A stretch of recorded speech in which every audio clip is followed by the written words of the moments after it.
there's limits to what we can do. There's limits to our. Good evening. I want to welcome everyone to Thursday, November 8th, Police Oversight Board meeting. We will begin with a Pledge of Allegiance.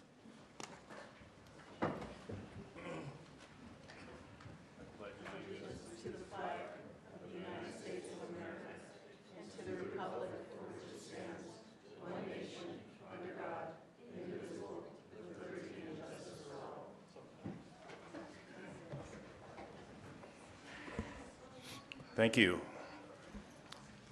Police Oversight Board missions is to advancing constitutional policing and accountability for APD and the Albuquerque community. Can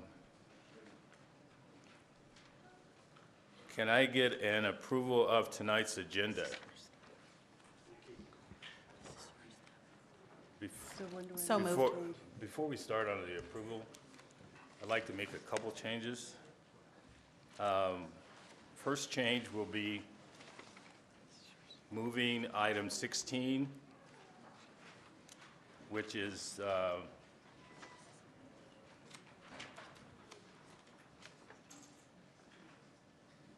item 16 is meeting with counsel pending litigation and personal issues. We're going to move that to item 9G. When we go to dinner, we might as well have that during that time, so we'll do that. Chair Waits, this item 9G is to discuss dinner breaks. It is not a dinner break. Wait.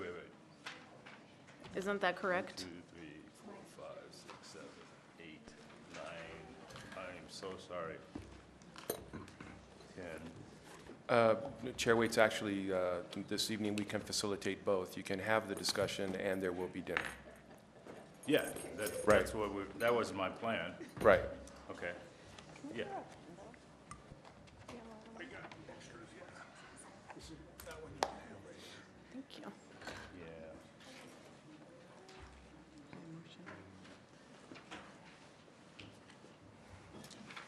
I'm just trying to figure out what's the best place for that. Okay. When we go to dinner, we're gonna go into closed session, possible action, pending litigation. Okay. Need a motion?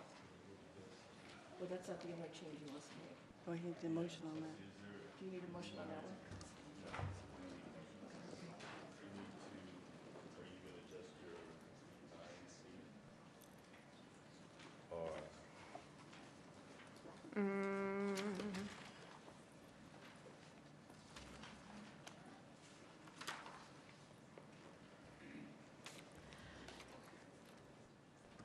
I'm unclear on what you're asking. Do you have comments on C? Yes. Yes.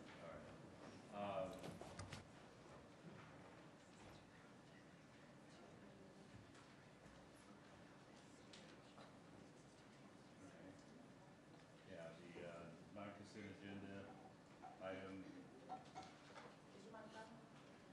Yeah, Put your mic on. I'm sorry. Also,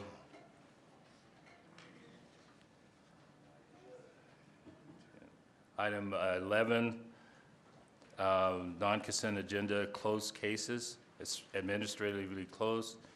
I think that's a typographical error, 228-18.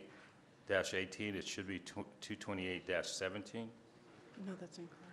Is that? Is that incorrect, or is this? No, excuse me, no, the correction needs to be on administratively closed cases, 228-18, it should be at 228-17. Okay. And the non-consent, the 228-18 stays on the non-consent agenda.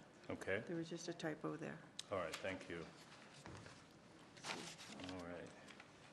Those are my changes. Any other changes that we?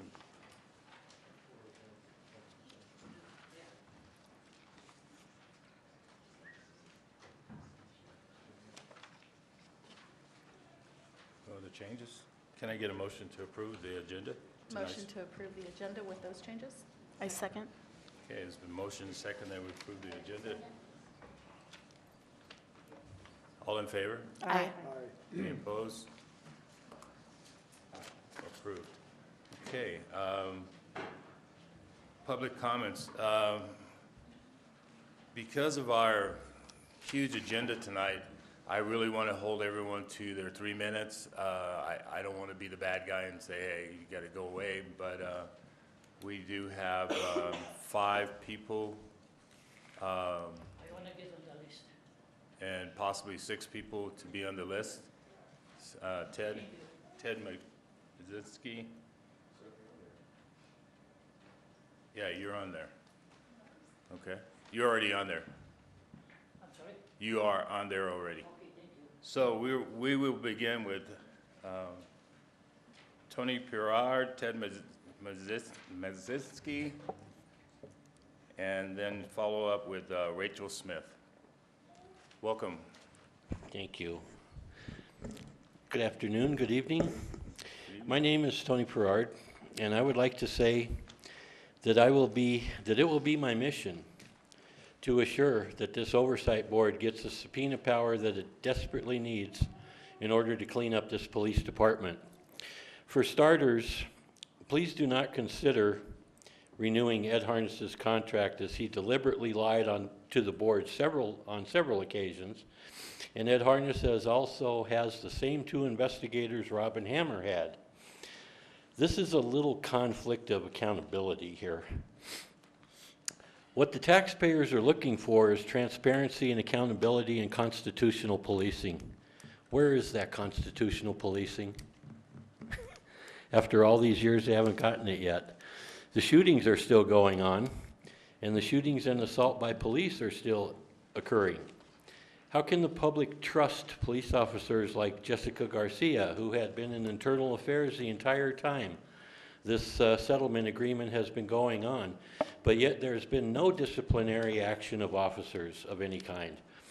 As long as she's been in internal affairs, can you imagine how many police reports she has changed? Her last offense was, again, changing a police report illegally.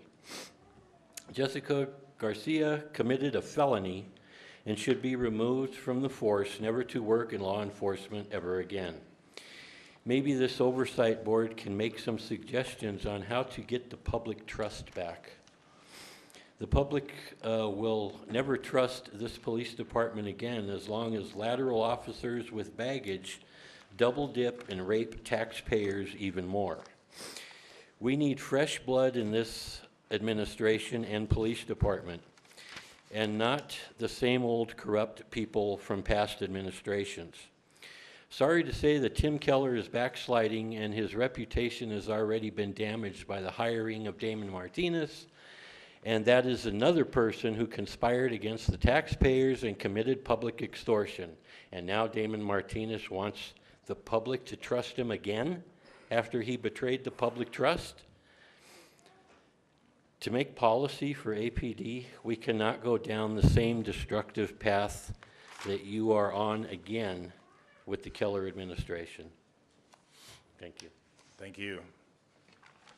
Ted Bazinski.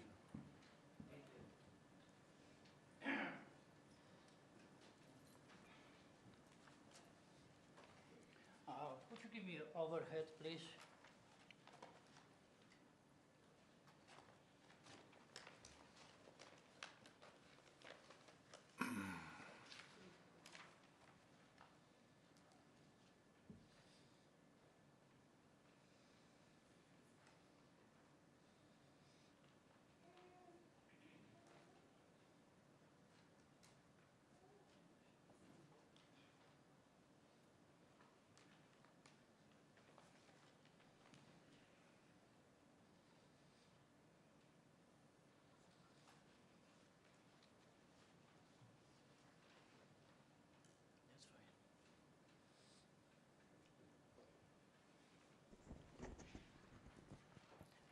That's fine. Thank you. My name is Ted Niemiecki. What I'm showing right here, that is, I have summons for 15 of city officials, 9 council. That's right. and also APD, et cetera, et cetera. Speaking about APD, that's right. Good job, Director Hornes. You can hide it. My complaint is at your desk, but I don't need your help. I already filed a lawsuit, and that's going to be one summons for you too. So now let's go to policing. Well, let's speak about policing. Let me tell them about about policing. Once you are a cop, you're always going to be cop. That's what cops live for. That's right. I'm talking about director, retired cop from Wisconsin, I believe it. Now here. Oh, that brings me to people of color. I see two right here, excuse me. Two right here, all board members gone, but only two I can recognize. I wonder why. So, anyway, last month, I had a problem with my car. I had to get to West Side to Define Fitness. I went on the bus 10 to Montano. That time I have to run to catch at my bus going opposite crossing. Well, he just showed me like so. No, but he stopped. Same location, last month I see a black man. Same location, on the stop side, he stopped for him. Well, if that's not enough, the same thing right here on Central, about 2 weeks ago. Same way. It is some kind, that is for mentality these days, what we live. Everybody complaining about racism. Who is a victim of racism? Those, here I experience Mexican, immigrants, illegal, having preference. But myself, I didn't even think this way because I was contractor. You know, my employee in the 70s, they were mostly Mexican national. Those days, we don't have Thank you, to Ted. Thank you. So I have nothing, I'm a Mexican national, except Rachel Smith.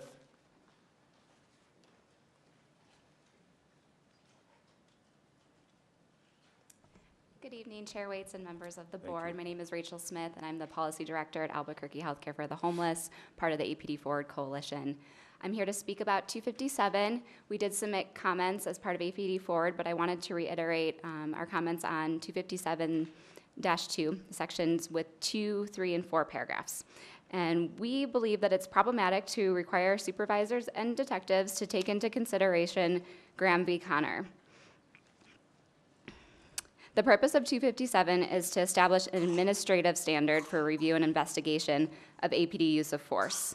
The CASA requires a higher standard for administrative reviews, and Graham is a minimum standard for criminal proceedings. It is confusing to include a criminal standard in a policy on administrative review and investigation. And again, that was in 257-2, paragraphs 2, 3, and 4.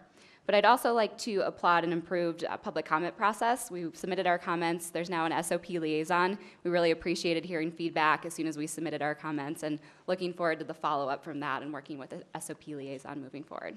So, thank you. Thank you. Maggie Keel and Alice McCoy. Good evening, Chairman and members of the board. I'm Maggie Kyle. I'm with the National Association of Social Workers in New Mexico and a member of APD Forward. We're here to support the CPOA ordinance, and we understand that there's some changes actually from the original. We're interested in being able to get drafts of those changes. And we understand that right now it's set up to be discussed, but possibly drafts wouldn't be available. We really would like to see that. And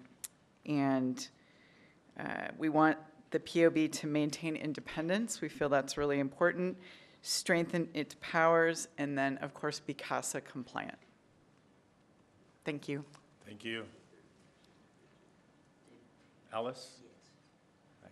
Good evening. Good My name evening. is Alice Lou McCoy. I'm an attorney at Disability Rights New Mexico, and I also, our organization also works with APD Forward. Thank you for the opportunity to speak to you tonight. I want to emphasize the process as we go forward with 257, the way that we craft it. It was our understanding that we worked very hard on 252 to come to a compromise of sorts and to come to a best practice policy that we can live with. And with 252, it would we would be able to use the language in 252 and carry it across the remainder of the policies in the use of force policy suite. As we're looking at the current draft for 257, it seems as if we're starting from square one again. And we'd like not to waste time. You know, we did all of this work. The parties worked together, the city, the Department of Justice and U.S. attorneys, the members of the POB, and other stakeholders to get to where we were or are in 252, and we'd like not to have to do that all over again, and we'd like to be able, with the language in 257, to be able to carry that across and really move forward. Thank you. Ms. McCoy, is there a Yes. specific area that you're referring to? Yes, so in 252, there was a lot of back and forth amongst different stakeholders about how the specific legal standard in Graham shows up or doesn't, whether or not it's referenced and cited. And there was a compromise reached to the final 252 draft. In 257, we see the legal standard come back again. And this time, it's not just general policy language about the use of force in a more general way, but 257 specifically deals with supervisory review, specifically deals with administrative review and administrative proceedings on use of force incidents. And so it is even more important, 257, that we get it right. And if we've already done the work, and all of the parties have done the work, and all the stakeholders have done the work to get to where we have in 252, you know, we'd like to not have to have that discussion, rehash it all over again in 257. And again, it's even more important for 257. Okay, thank you. Thank you. That's it? Anyone else? Okay, good. Moving along, can we get an approval of tonight's agenda? Agenda, probably review and approval of the minutes. We all have reviewed those. Can I get a motion to, or have we not? I so move. I was wondering if there would, I heard you say anyone else. I was trying to speak on public comment. Sure. Is there still an opportunity? There sure is. Okay. We have 3 minutes, though. Thank you. My name is Celinda Guerrero, and I'm a local human rights activist and community organizer here in the community. I'm here tonight to speak about an agenda item, and that's the controversial hires of Damon Martinez and Nabursky. My community was harmed greatly by the acts of Damon Martinez when he was the U.S. Attorney. I'm still actively working with the people behind the walls as their spokesperson for those that have been harmed and victimized by these federal sting operations. I think that it's highly offensive that Damon was an APD position, six-figure salary position was created. With our tax increase, the public was lied to about why this tax increase happened. We were told by city officials that this was going to be for more police officers to increase the police officers that were out on beats, not to create a six-figure salary for a political crony. And I'm here as a representative of the people who have been harmed by these people, by Damon Martinez, and just here to voice opinion that this was wrong, and any authority that the Police Oversight Board has to address it, I hope that you will exercise greatly. because our community is right now in an outcry for this happening. I've met with the mayor, I've met with the CAO, and just again reaching out to anybody who can help to influence these hires. Thank you. Okay, thank you. Okay. Again, review and approval of tonight's, not tonight, our minutes for October 11th. I seconded. The motion is second, and we approve our minutes for October 11th. All in favor? Aye. Aye. Any opposed? All righty. Reports from city staff, APD, internal affairs, and discussion on the use of force. Good evening. Good evening. Chair Waits, members of the board. My name is Mike Miller. I'm a commander from the Albuquerque Police Department Internal Affairs Unit. And I bring forth this evening the data for the month of October of 2018. You have this before you, but the dispatch calls for service that the Albuquerque Police Department had for October of 2018 was 41,928 calls, and you can see that was just a slight decrease from September. For the Internal Affairs Unit, we completed 8 cases in the month of October. 6 of those were internal affairs investigations, and 2 of those were actually sent to the area commands for review as well. And from those 8 cases, we had quite a bit of discipline that was imposed, and I'll go through that very briefly. We had 1 that resulted in a counseling, 1 employee had training, there was 1 verbal reprimand, there were 8 letters of reprimand, and then the following suspensions as well. 2 of those resulted in an 8-hour suspension, 1 suspension of 16 hours, 2 suspensions of 20 hours. We had another suspension of 40 hours, 3 suspensions for 40 hours, and 1 suspension for a total of 168 hours. Regarding our early intervention system, we had 23 alerts that were distributed, and currently Internal Affairs has 14 cases pending investigation. And with that, I will stand for any questions that you may have for Internal Affairs. Go ahead. I'm sorry. I have a question about, this is the first time I've heard of 160 hours as a discipline in the long time that we've been meeting, so maybe I missed one, but I think not. And so that's, obviously, I don't want you to tell me about that case, but I would like to know, is that part of the chart of discipline? And could you explain the category that that would fall under, generally speaking, so that we're not displaying anything in particular about this particular incident, but said what would constitute 160 hours?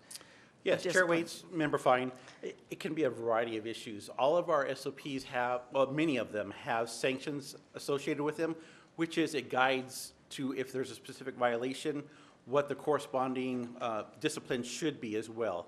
And in addition to that, there is a disciplinary matrix that if this is maybe the 2nd or 3rd offense of the same type of incident, that instead of maybe being an 8-hour suspension, it may get bumped up all the way up to the 168 hours that we're talking about.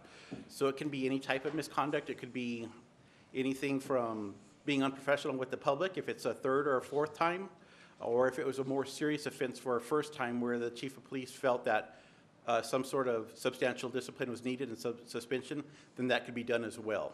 So my supposition that that's unusual to get that high is accurate, is that Well, right? obviously, Chair Waits, Member Fine, we do try to hit these and get these at a lower level, try to take Right. care of them so that don't escalate to these. Right. If we're getting to this situation, it's getting pretty serious. Yeah. Absolutely, figured. yes, ma'am. Thank you, I appreciate that. Okay. I have 2 questions. One is the early intervention. Maybe I've missed it in the past, but it's the first time I've seen that. You have 23 alerts. Can you define early intervention and how you define them on this? Yes, Chair Waits. Early intervention system is a system that we've had for several years, and I have been reporting on it for the previous reports. And it's actually something that's mandated by the CASA as well. And it's actually going under, it's being refined as we speak. We presented to the monitors this week where we're trying to move forward with this program. But basically what it is to identify those officers that may be going towards having some sort of misconduct or a pattern of misconduct that's ultimately going to result in this 168-hour suspension. And what we're trying to do is catch it before. So right now, the system that we have in place uses standardized thresholds. Say, for instance, if an officer uses 3 uses of force within a rolling 12-month period, then that officer is brought forth, he's identified in the early intervention system for review, so that we can look at those uses of force, see what's going on with the officer, and see if there's a negative trend that maybe some sort of intervention needs to be taken immediately, rather than letting him continue with the same practices that are going to end up costing the city in lawsuits, maybe costing the officer his job as well. Okay. And the other thing is, I know I've asked in the past about traffic accidents with APD, and I'm still waiting for some sort of report on that. We had the report a few months back. Was it last year? Several months ago. And we were promised to get or stay abreast of what those accidents were and the causes and things like that. Yes. Can we, going forward, at least get a report on that? So Chair Waits, I data understand is that was there. supposed to be every 3 months, is that correct? Or are you well, asking for it monthly? No. Well, we haven't seen it in 3 months. Actually, Chair Waits, you were late to the meeting where it was presented. We had Commander Mark Velarde here, and he did present a whole forum on it, and everybody was here. You just came in a little bit late. Okay. That's not a problem. Well, I'm glad we have that report. I appreciate we have that and available. I will research that and see what happened. Thank you so much for that. Yes, Chair Waits, thank you. Well, I didn't get the report. So, okay. Use of force policy 2-56 and 2-57. Chair Waits, before we introduce Commander Middleton, I have a few things I'd like to say before he, in concert with what he's about to say. Okay. So, I would like to sort of review the process that we've gotten to, or that we've gone through to get to where we are tonight, and to get to the presentation as an update of the last 2 use of force policies. And as one of the public commenters already has mentioned, Graham language was an important part of this, and it was established, and there was a recognition that the commenter would like to see that what was established in 252 was carried forward.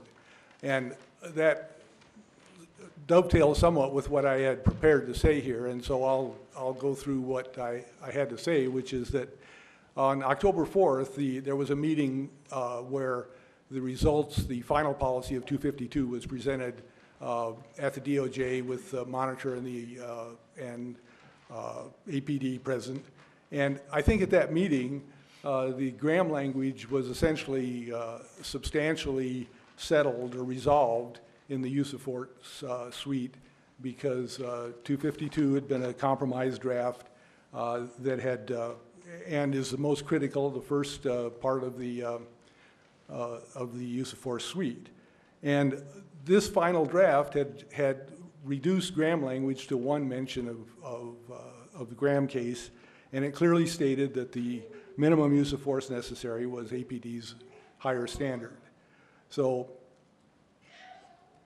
in addition to that, I mean, APD, DOJ, the monitor were all well aware of the controversy surrounding the Graham language, and they had to work hard as a result of that in order to come to a consensus compromise.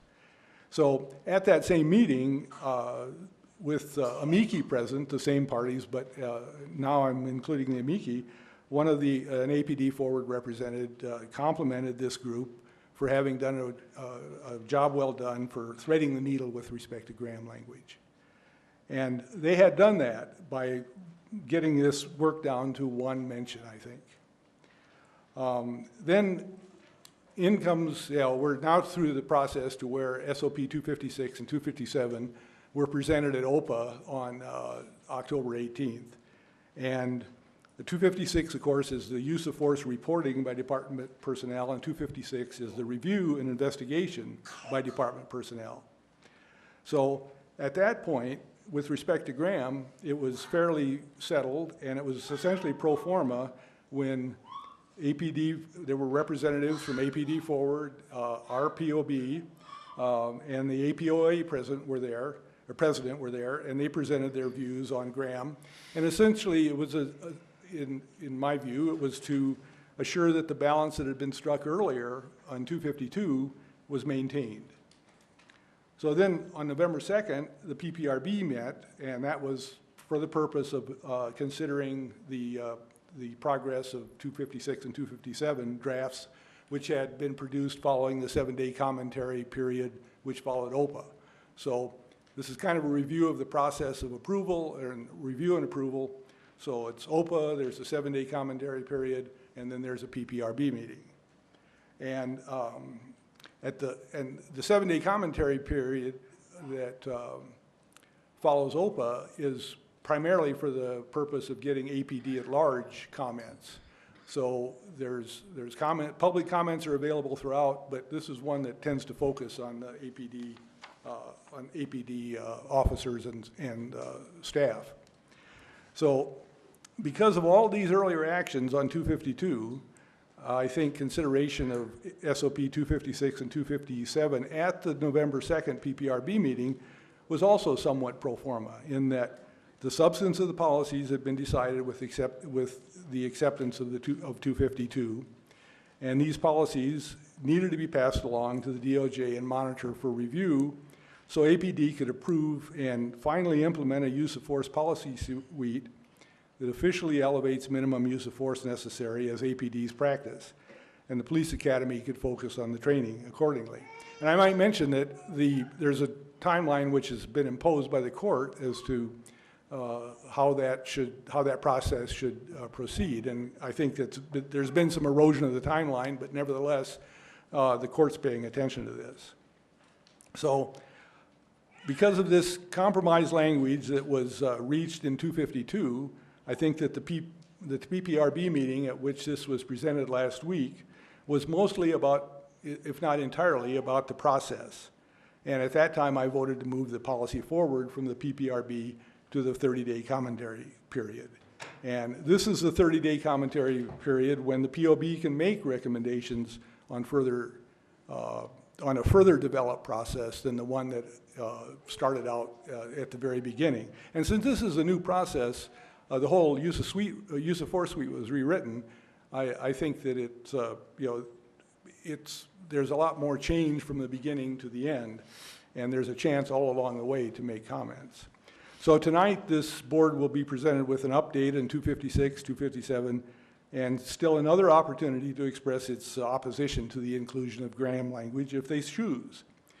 I sincerely hope this board recognizes and appreciates the progress that has been made in reaching this compromise and writing these policies, and that they recommend advancing them with their comments to further the process to where we can get the use of force suite approved. So with that, I'd like to ask Commander Middleton to come down and do his presentation. Thank you, Dr. Cass. I'm going to have this on the overhead, and I know it's going to be hard for the audience out here to see it, but I believe for GovTV they might be able to track it a little bit better. I'm not sure if that's going to pop up there or not.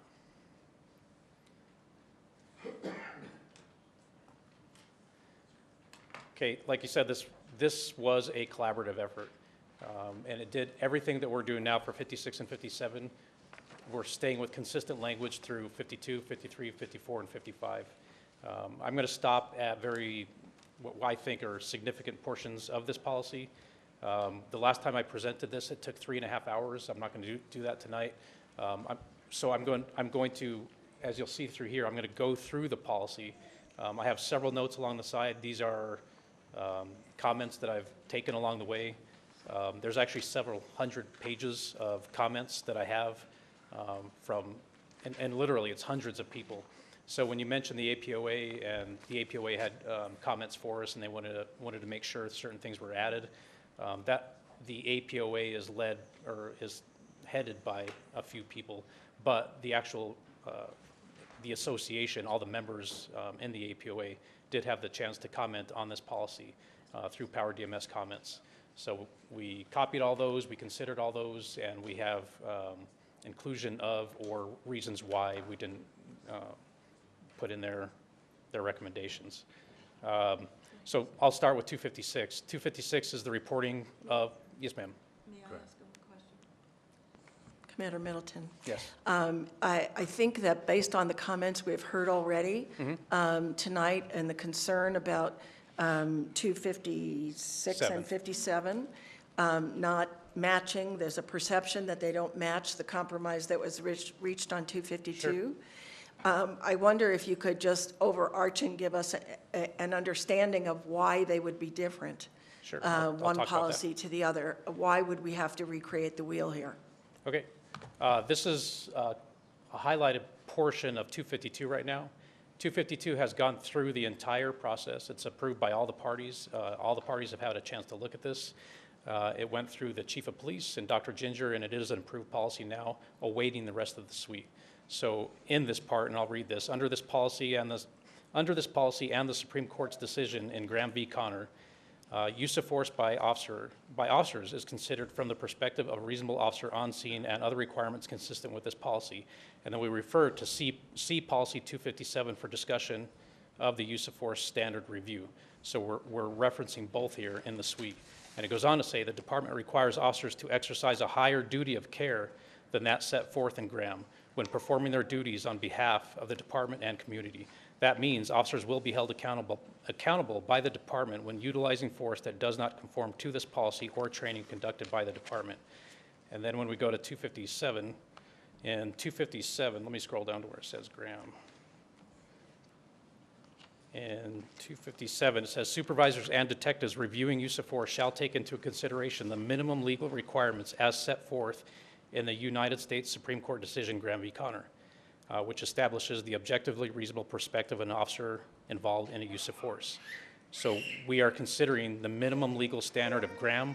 We point to it in the very beginning of 252. We actually cite 257, and when you carry it straight over to 257, it says that exactly. There is no differing language. Nothing's been changed, nothing's been added.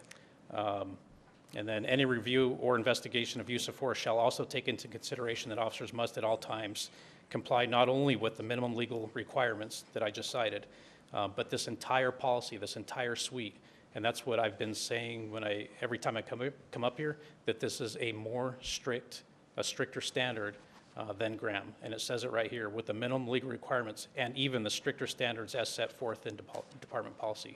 And that's where we talked about when officers, even before they use force, they shall consider de-escalation techniques, and de-escalation techniques are used to reduce or eliminate the need to use force. But if force is absolutely necessary, officers have to consider the minimum amount of force, what's reasonable, necessary, and proportional, and that's the stricter standard. So yes, we point to Graham as the minimum, but this is the strict standard in both 252 and 257. Point of clarification. I just want to make sure that I understood you to say that what is in 257 is not any more extensive about Graham than what's in 252, yet that's not the perception of the other people. You're saying that's your perception, and that's what the police department is saying, that they're the same. Correct. And I have Lieutenant Johnson up here too, so any comments said here, he's taken notes on that, but we always ask for written comments as well. So Okay. I know a lot of times people will come up here or we'll have a back and forth where comments are made. That's why he's taken notes, but we will definitely consider, we look at all the comments made So here. if people were to submit comments in this 30-day period specifying how it's different from 252 to 257 would be useful. Yes, ma'am. Yes. Okay, thank you.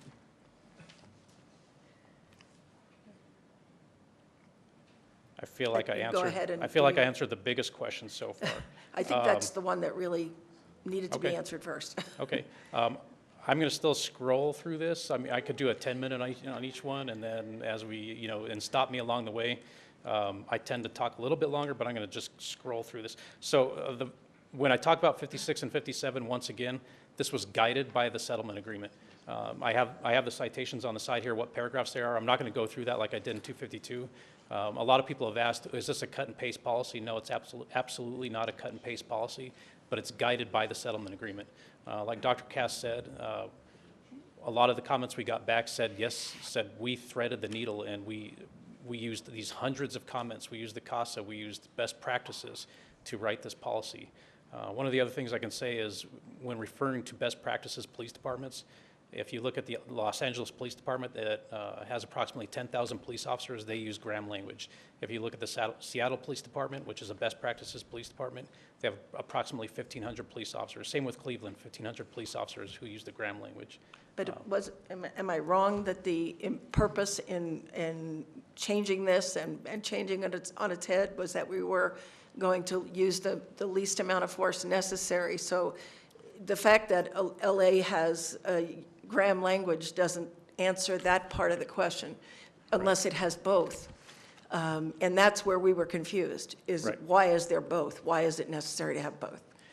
It's a Supreme Court decision, and we are using the law of the land. We are referring to that in our policy, that yes, we will consider this, but we're considering this as the minimum standard.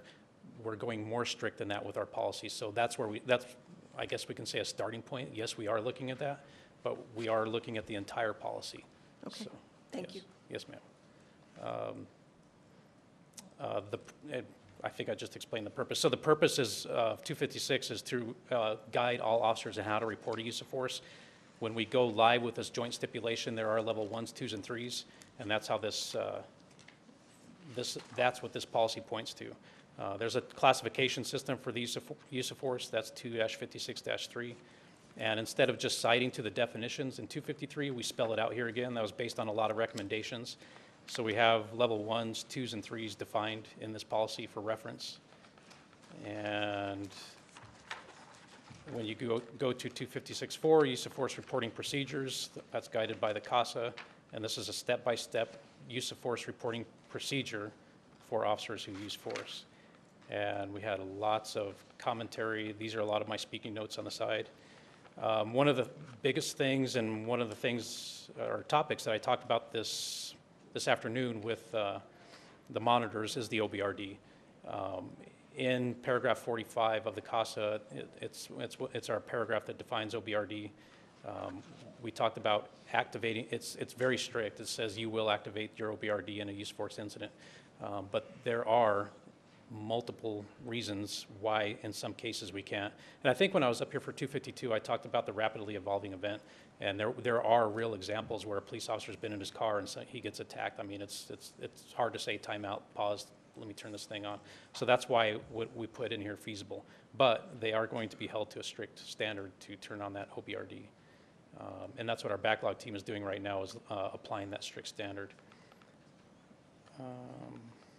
A lot of this language was reworked. I have that comment on the side here. And let's see, 256-5, officer responsibilities following a use of force incident. This is the step-by-step.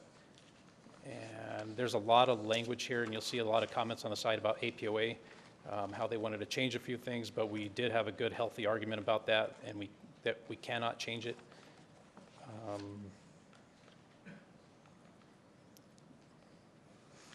And then we go on to the officer's obligations following a level 1 use of force. And there is a distinction between 1s and 2s. So the 1s are going to be reviewed within the chain of command. And I'll get into that with 257. The 2s and 3s will be my detectives that go out to investigate it. So in the 1s, they have a little bit of a responsibility to secure the scene. But when they have 2s and 3s, they still secure that scene, but they have to call us out. And there's an overlap with 257 there. One of the big changes, and this is a best practices thing, this is a recommendation, and this came from several places, is the inclusion of NFDDs and CS gas. So NFDD is a noise flash diversionary device. It's only used by very specific units in APD, the SWAT team and the emergency response team. So the noise flash diversionary device is that canister that goes out and makes that loud boom. And then the CS is the gas that the SWAT team uses for multiple reasons. But we have not considered that a use of force prior to this. We are considering a use of force now, and it's spelled out in this. If the ERT or SWAT team uses it, it lays it out exactly how to report that. Yes, ma'am. In the IMR 8, Yes. They talked about the ACM's additional concerns memo. Mm-hmm. And since this is about reporting uses of force, it's possible for people to invent another way that circumvents the whole system. So I understand that IMR 8 just came out, but as this policy goes forward, how will you incorporate those things? I mean, the community would want some assurance that you're not going to invent something, another tangent, that would make it possible to circumvent the whole idea. What I'll tell the community is we're all over it. We have several of my, well, I have 3 lieutenants. All 3 of my lieutenants are working on a project right now. It's a PINS project. It's an acronym for Problem Identification, Needs, and Solutions. We are only going to apply ACMs as they were meant to be applied in the very beginning. And this is what I talked about for 4 hours today, so I'm going to do the 5-minute version. The 5-minute version is this policy will have sanction numbers attached to it. If there's a sanction number, and Commander Miller addressed this a little bit, if there's a sanction number for anything in this policy, I'll just leave it to anything, or we can talk about OBRDs. It's a Sanction 6 policy violation. Is an ACM applicable in there? The answer is no. Have ACMs been written in the past? Yes. We are getting rid of ACMs for policy violations. If there is a policy violation that we identify, an internal affairs investigation will be opened. So, Okay. so there's no circumventing. Okay. We're going to be extremely transparent about this too. And the thing is, when we use a process that's in place, like opening up an internal affairs investigation on a policy violation, it's transparent, it's easy, the data is easy to find. My program data analyst is here, and she's probably nodding right now, saying, yes, if we use eyes on this, it's easy to track. If we use ACMs, it's a convoluted mess. So that's my 4-hour explanation in 5 minutes. Or I'm sure it's not easy to be you. I'm certain of that. And I just scrolled all the way down to through NFDDs and CS in there, and it explains the process of reporting that. And I can go to 257 now, unless you have questions on 256. Any more questions? I don't have any. No, we don't. Okay.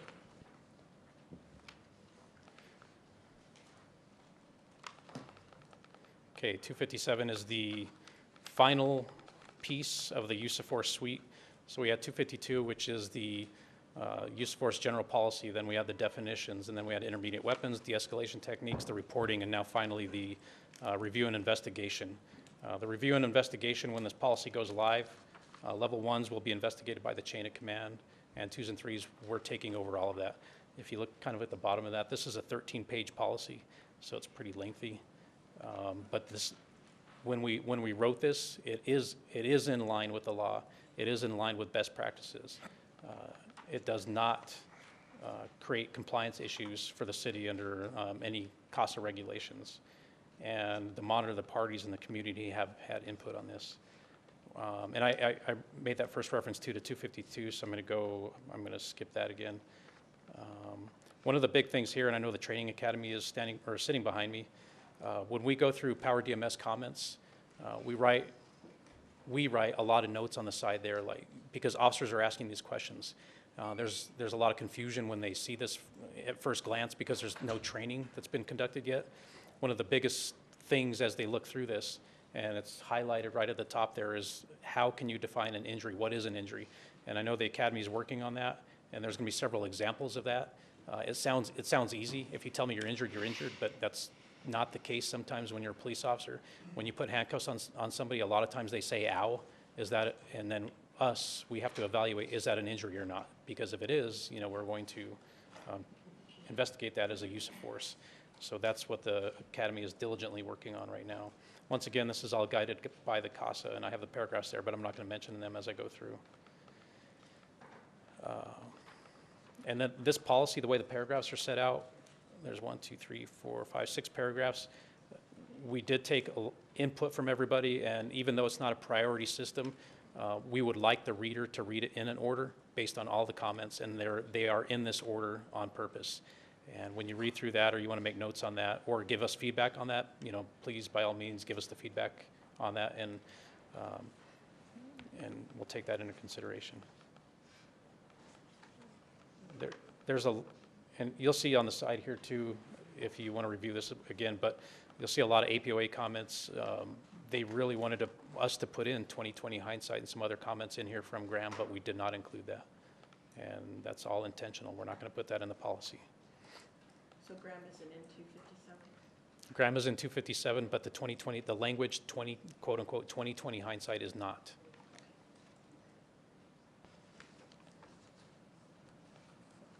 And I'm just scrolling down. So use of force review by supervisors in the chain of command. Once again, guided by paragraphs in the CASA. And then we have what is, so instead of referring back to the definitions, we have level 1, 2s, and 3s in here again. So so a supervisor, if they are on scene, they can refer to this. The reason that's green up there is when we had level 3 up, we just accidentally left it out, so we put it back in. It has the entire definition. There is a guide being produced right now to help supervisors in reviewing and investigating a use of force, a level 1 use of force. We are going to put a reference right here, a citation right here saying please refer to the guide, and that will be additional help for the chain of command to do this correctly. But it's not attached here, and it's purposely not attached. This is 13 pages. The guide is another attachment that we can add to it. A lot of when this policy was written, every single word was evaluated. So if you look at small g right here, it says require submission of use of force report from the involved officer by the end of the shift. When we write these things and we put the language in here, a lot of times the words they kind of get blended in just in a conversational tone. But through PPRB, they asked us, why do you have report, not statement? So, and I'm not going to point out every one of these that we corrected, but we thought that was correct. It should be, it's a statement, because a report means something to an officer. That's a written report. A statement is actually, they can actually write it or give it verbally. So statement is in here on purpose. One of the things, so the way we report use of force is it's called Blue Team, and it's IA database software. That might change down the road how we report this. It may or may not be Blue Team down the road. We're looking at another database to do this in. And if that happens, we are going to make changes to this policy to make sure that it's clear to everybody. And all we have to do is plug in the right database in there and take Blue Team out.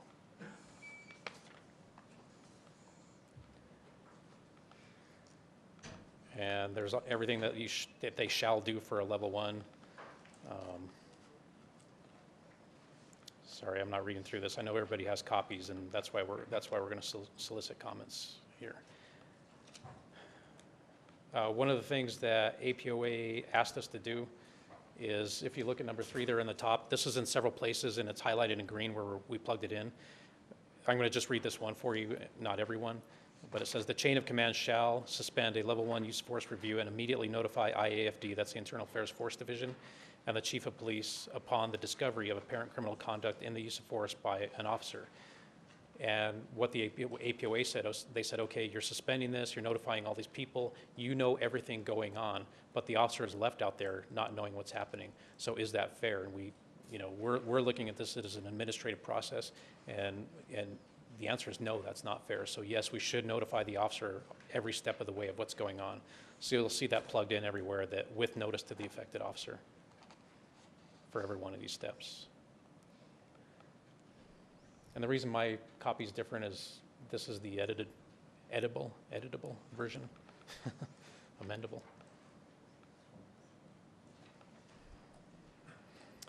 Yeah. The next thing is 257.4, level 2s and 3s. That's where my unit will be called out, and how we are going to, what we're going to do when we investigate a level 2 and a level 3. We are supported by, and I have it in pink right there, we are supported by the Criminal Investigations Division with the Albuquerque Police Department. So these are the criminal investigators that will support us in an internal affairs investigation. There's complete and absolute separation. They're housed in a separate building. They're not attached to our administrative side. But if during a use of force investigation we do find something that could be criminal, we send the case to the criminal investigator who does support Internal Affairs Force Division.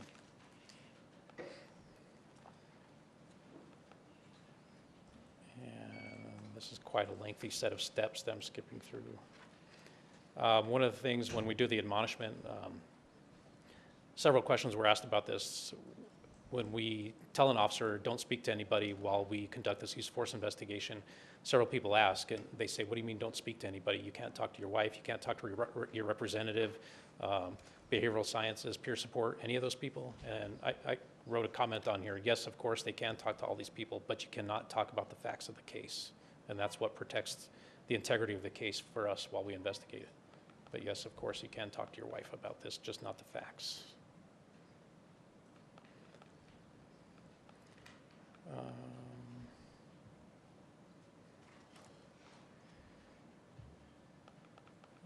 There's just more language correction through here. Chief of Police.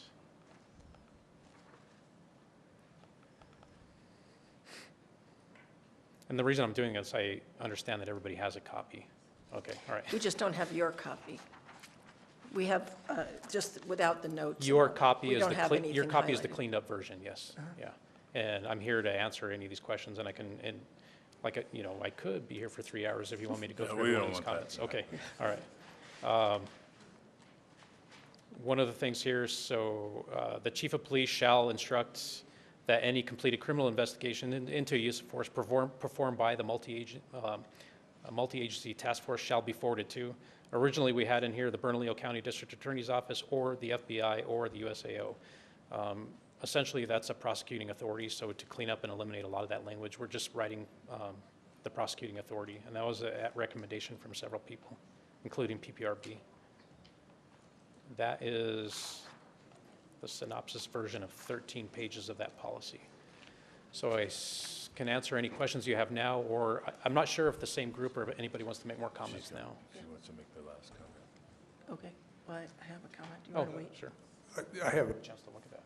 question, sort of comment, and that is, how do you anticipate this is going to affect the efficiency of use of force review after you get this implemented? And I know there's been a lot of discussion in the public about having police officers off the street because they can't finish the reviews of use of force, and I suspect a lot of attention has been paid to that in rewrite of the policy, so.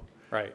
So I just scrolled to that while you were talking at the third paragraph, and the purpose of this, the department's goal in categorizing force is to promote efficiency and to reduce the burden on first-line supervisors while optimizing critical investigative resources on higher-level uses of force. This is for us, a centralized investigative unit, to take that away from them so they can go out there and be available for calls for service for policing. Okay, that's fine. Thanks.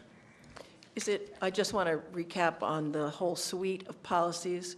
Is it fair to say that you believe that everything that's been written thus far on the suite of policies is consistent with 252 as it relates to Graham? Yes. And so is this the end of it, or is this the middle? I can't remember. We have so 57 is, many- 56 and 57 are the final pieces of the suite. So in your view, so any comments that would be coming to you, again, should reiterate the difference Yes, ma'am. between what people see in 252 and what their concern is about other policies in that suite Yes. as it relates to Graham, right? Yes. Okay, Yeah. thank you. Chelsea? Thank you, Chair Waits. Hi, Commander Middleton. Pleasure to see you. Hi. Sorry it's always under these circumstances. Oh, I love doing this stuff. Oh, good.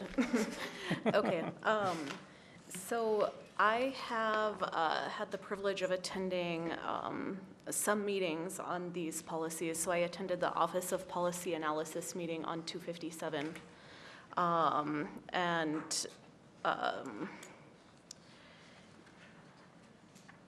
I notice that you have changed this draft that came out of PPRB is materially different from the draft that was presented at OPA. And so I do see that there were, I think that you made a change that I suggested, made a couple of changes that APD Forward suggested, made some changes that APD suggested. And so I can recognize that you are, faithfully participating and doing this faithfully is what I mean to say. And so I appreciate that is recognized. All that said, I don't think we are entirely there yet when it comes to the contentious Graham language. Okay.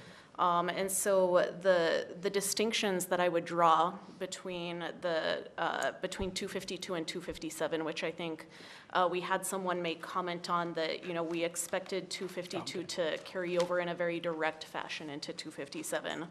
And the implication that that's not the case. I would like to clarify that from up here.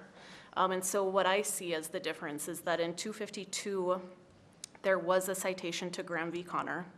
That citation really, it was encapsulated within one paragraph of 252.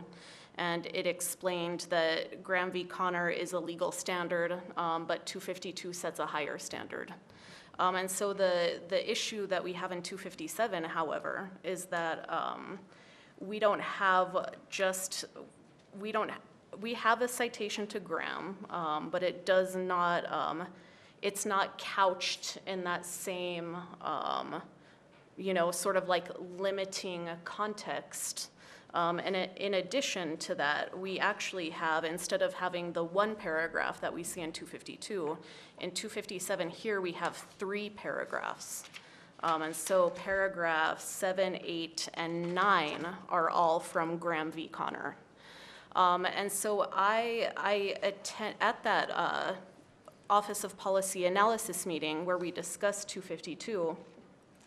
I did get to listen to the perspective of APOA, the union, and it was apparent that their interpretation of these citations and the expansion of Graham language has the effect of essentially working in the entire case into the review and investigation standard.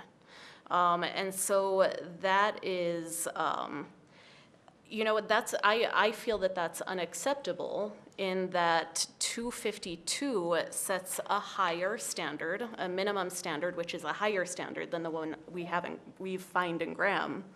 And so if 257 is not faithful to that higher standard in the totality of its language, then the problem there is that we really erase all the gains we've made in 252, right? Because Graham is always going to come into play in the courtroom. And so we don't need, nothing we do within this policy is going to change the fact that Graham v. Connor exists in the courtroom for considerations of civil and criminal liability. But what happens here is that we have a standard 252, which sets a minimum use of force standard, and then an investigative standard, which incorporates Graham. So essentially what we're saying is that, what we have as a matter of policy set a minimum use of force standard, but once we see a use of force incident that gets reported, it will get investigated against an entirely different standard. And so there's an inconsistency just in the way that this works logically. And I actually think that this is something that has been recognized. I think everyone kind of understands this issue in the language here. And so I really need to stand strongly against it because I feel that it sort of minimizes the good work that we have done in 252 and the balance that was struck there. And so what happened in 252 was we had this, this final product where you had threaded the needle. We got somewhere where most people were largely happy. But that policy did just cite 257, right? So then 257 comes into play, and just through 257, all of Graham gets reincorporated into 252. And so then it kind of, that balance that we struck has collapsed, I think, because now we have all of Graham back into 252 through the incorporation of 257, which elaborates upon Graham factors, as it were. And so what APD officers were really wanting, what I heard at the Office of Policy Analysis meeting, was that they emphasized and stressed that when they were being investigated, what they wanted to have considered was their perspective. And that is something that they draw from Graham. And so to me, the balance that should be struck, and to easily, I think easily satisfy the officer concerns here in this policy, is to just include that as a matter of policy, the officer's perspective is going to be taken into consideration. We don't have to we don't have to incorporate this Supreme Court case, which is not very relevant to our policy, in order to find ourselves with a policy that that considers an officer's perspective in a use of force investigation. And so my suggestion, and I mean, I have submitted this in writing, and I can do it again, is that we move away from these 3 Graham paragraphs and we simply say, that in these investigations, we can say it right after we talk about whether or not de-escalation tactics were used. We simply say that the investigation will also take into account an officer's perspective, and that's it. And so that is certainly what I would like to see. I know the board has taken a position that we would not like to see Graham incorporated, and to be minimally incorporated, if anything, within this use of force suite. And so that is, those are the clarifications and distinctions I would like to draw. And those are the comments and suggestions that I have. Thank you. Great, thank you. Any other comment? Yes, I want to make sure that we as a board have indeed codified or made a motion and voted on that what you just said, that the board does not believe that there's a value in having Graham in any of this use of force policy. Granted, Graham exists in the world and it is going to show itself in a courtroom, but I still haven't gotten a satisfactory answer about why it needs to be in this policy.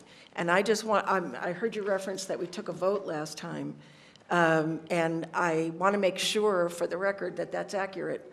And if somebody can give some light to that, I would appreciate it. Go ahead. Okay, so we did actually have a discussion and we did take a vote surrounding that very issue. However, it was not on the agenda. And so we have it on our agenda at this point to do it once again, just for, Perfect. tightening up the loops. So we will do that this evening. Yes. Thank you. Chair Wiggs, excuse me, actually I can clarify.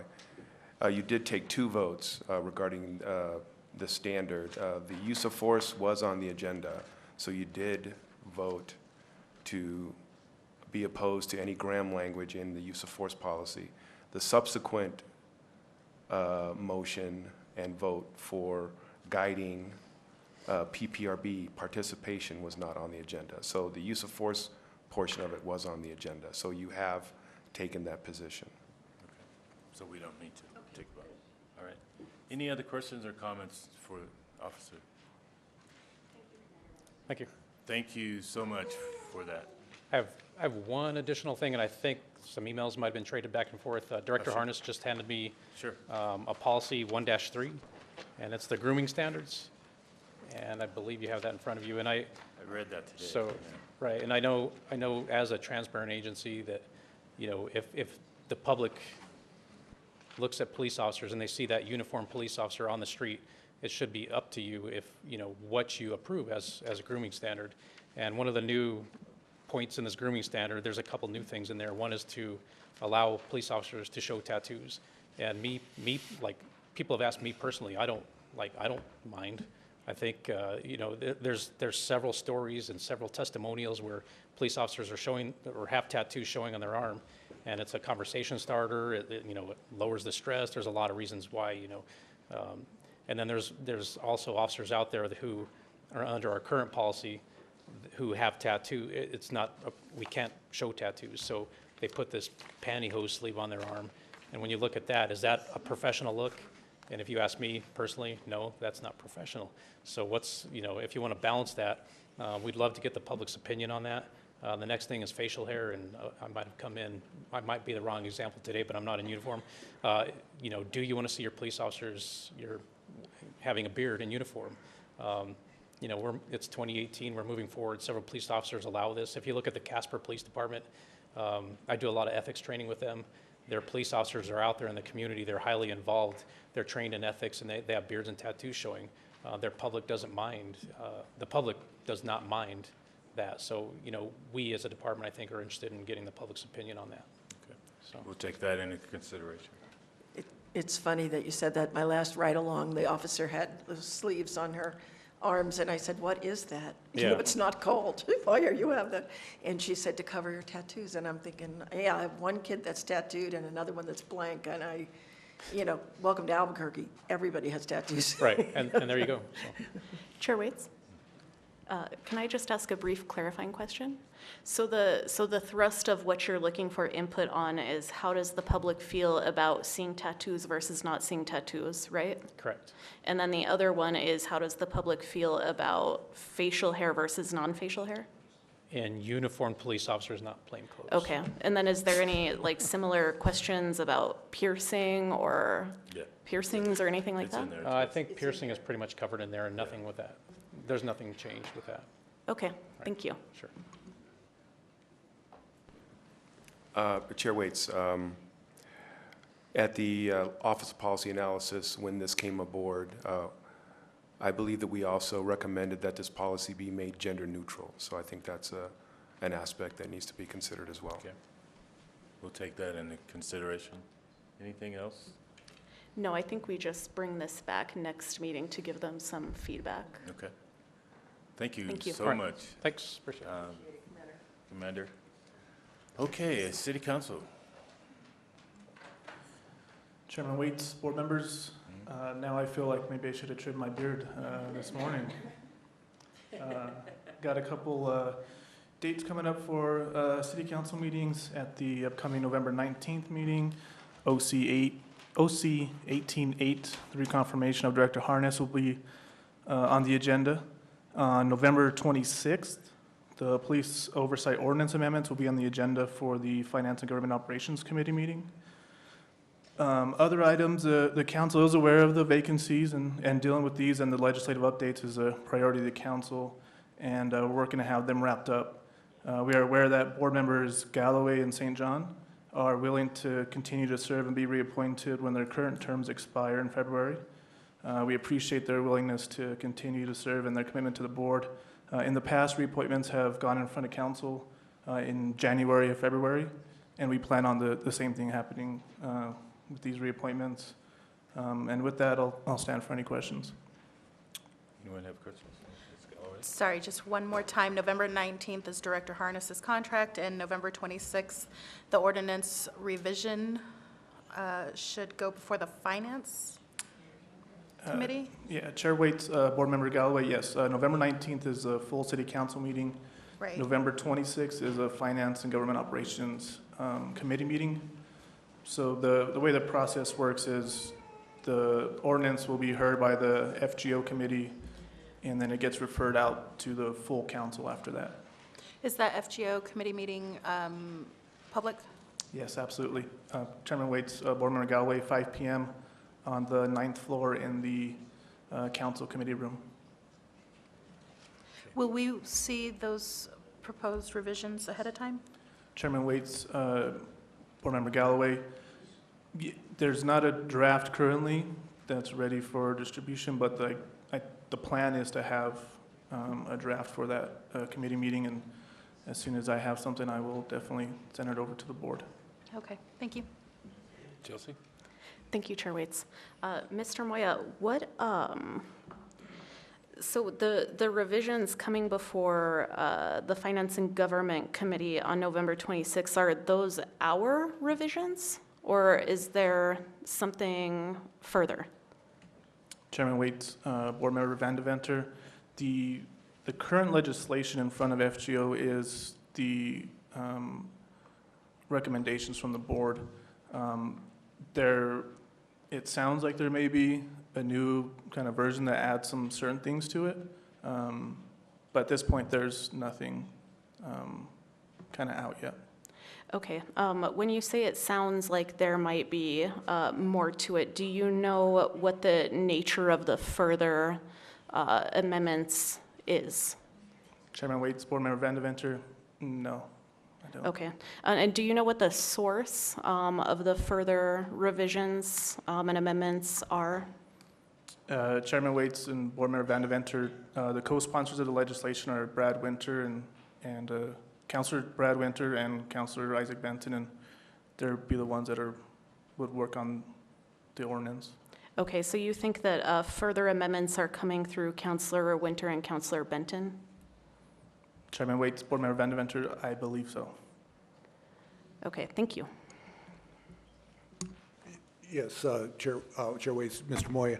Did you address the issue of vacancies on the board? Yes, he did. And could you refresh what you said? I mean, Sure. Chairman Waits, Board Member Cass, yeah, the council is aware of the vacancies, and I think like I've said in the past, it's kind of tied up with these ordinance changes that are going through the council process now. So without kind of having a definitive timeline of when those ordinance changes will be complete, I can't really say when the appointments will be made. Mr. Moya, can you explain that further? Because it would seem that they would be in a violation of their current ordinance by not providing us with board members that have been vacant since the beginning of the year by holding off for this, proposed ordinance that we don't know if is going to go anywhere just yet. What's the conversation? What's the logic behind that? What's the logic behind violating the ordinance that stands? Chairman Waits, Board Member Galloway,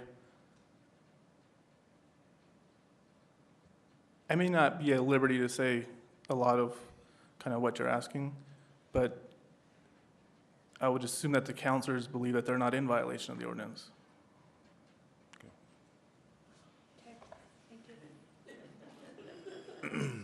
All right, any other comment?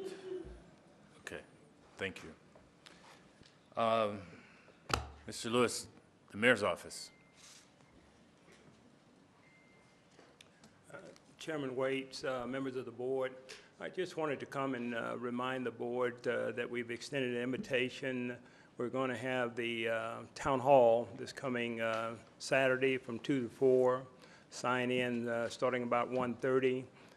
We're going to have Dr. Ginger there to talk about the role of the monitor. The mayor will be there to give greetings and welcome. We'll also have the U.S. Attorney there. They will also have Department of Justice giving an outline of exactly what the CASA agreement is all about, what the amicis are about. Then we'll have our Compliance Bureau to give an overview of where we are today. And then we'll have some breakout sessions. We're asking people to give us some feedback on what are some of their concerns and issues, and then we'll have some dialogue with them as well. So just want to extend that invitation to you again and to all the folks that are viewing tonight to come out Saturday from 2 to 4. There will be free parking as well. And that's at the Convention Center in the Brazos Room on the east side from 2 to 4. Thank you, Mr. Lewis. Chair Waits, yes, I have a question, Mr. Lewis.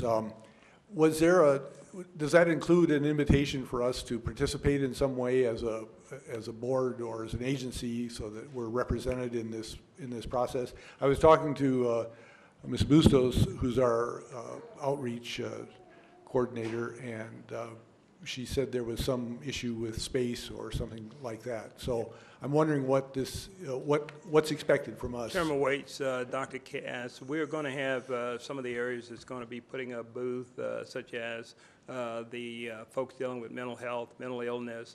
There's been the APD for recruitment of police officers. The CPCs will have a booth. We want all the other amici groups and POB to get engaged and involved when we have the discussion with the community in the breakout groups in the areas that they said that they would like to discuss with us. So that's pretty much what we're doing. The issue is this, is that a lot of folks that I've talked to, and I've been over to the business community, talking to the Albuquerque Chamber of Commerce, the Hispanic Chamber of Commerce, All Indian Pueblo Council. We've been out to a lot of the faith groups. A lot of the groups have no idea what the CASA is. They have no idea what a Mickey is. So we're primarily, because every 6 weeks we have a meeting with all of the amicus, but the greater Albuquerque community, they have not had this type of input. So we're trying to get them engaged. We're trying to educate them to where we are, because one of the most common questions that are posed to us is, where are we? And then what is it, if you then get that discussion going with folks. So we want you engaged and involved, but we only have 2 hours in just trying to explain where we are. And then again, reminding everybody that we have the court on December the 7th that's going to be open to the public. All the amicus will be making presentations at that point. Thank you. Thank you. Thank you, Chairman Waits. Okay, thank you, Mr. Lewis. Okay, the city attorney.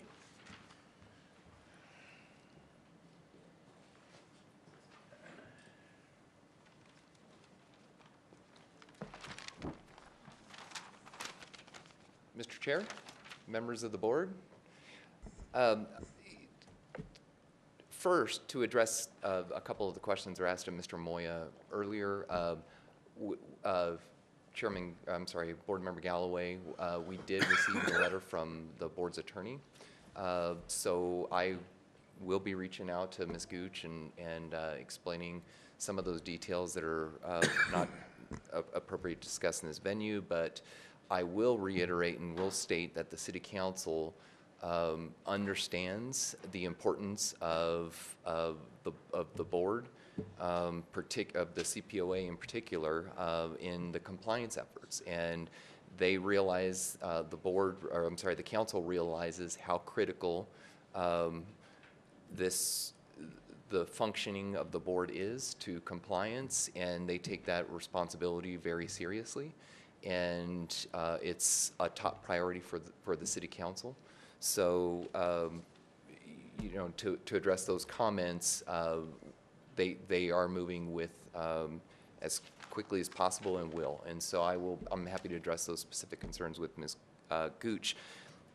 I don't have a whole lot to say because I know the board has a lot of business tonight. I just wanted to say that 8 months ago tonight, on this night in March, I introduced myself to the board and welcomed, it was my welcome in my first week of working with this incredible team and at the city of Albuquerque.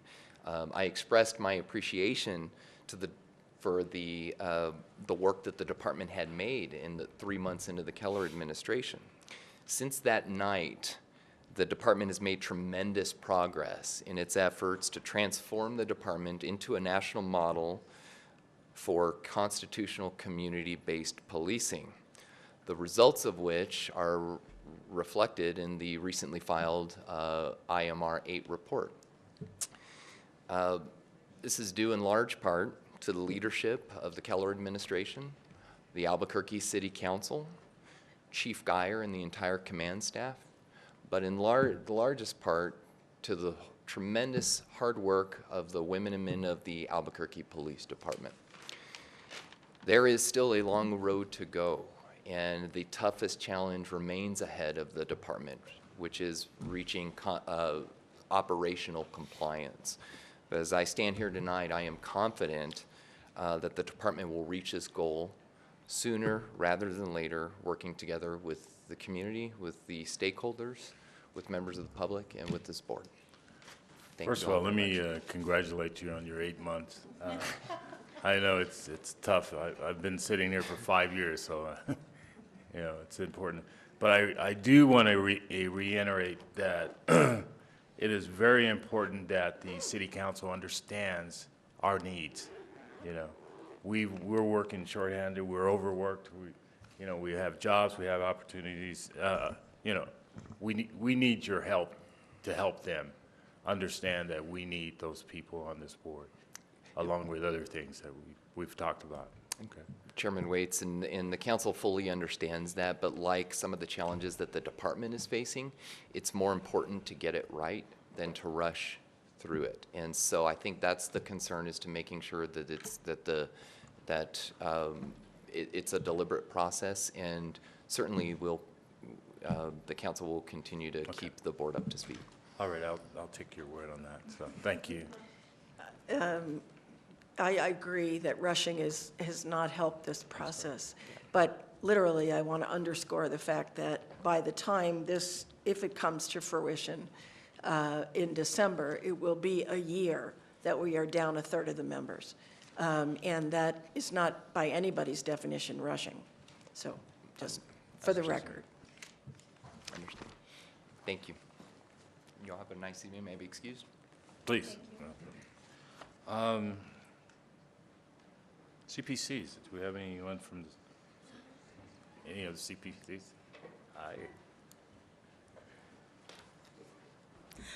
Before you get going, can I just say that I absolutely love that you're doing this and that you're coming and informing us and informing the rest of the city of what's going on in your particular area commands. I really appreciate that. It's a pleasure. It really is.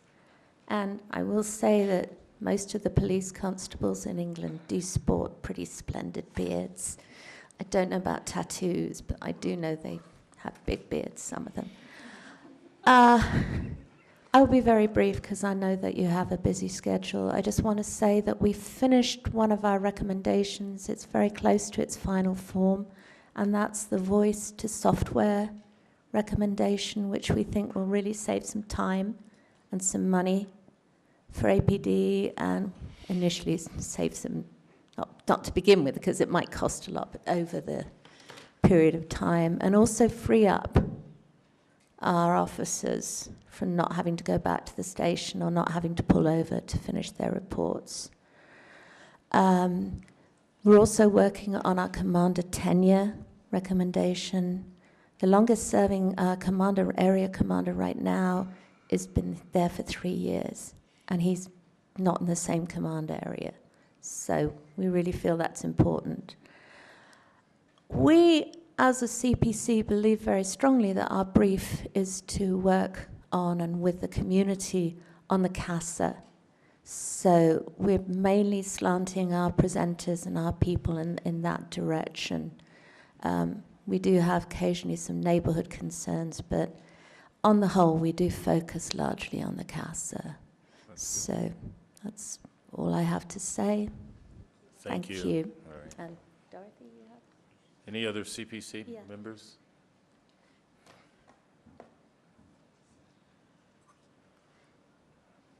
Okay.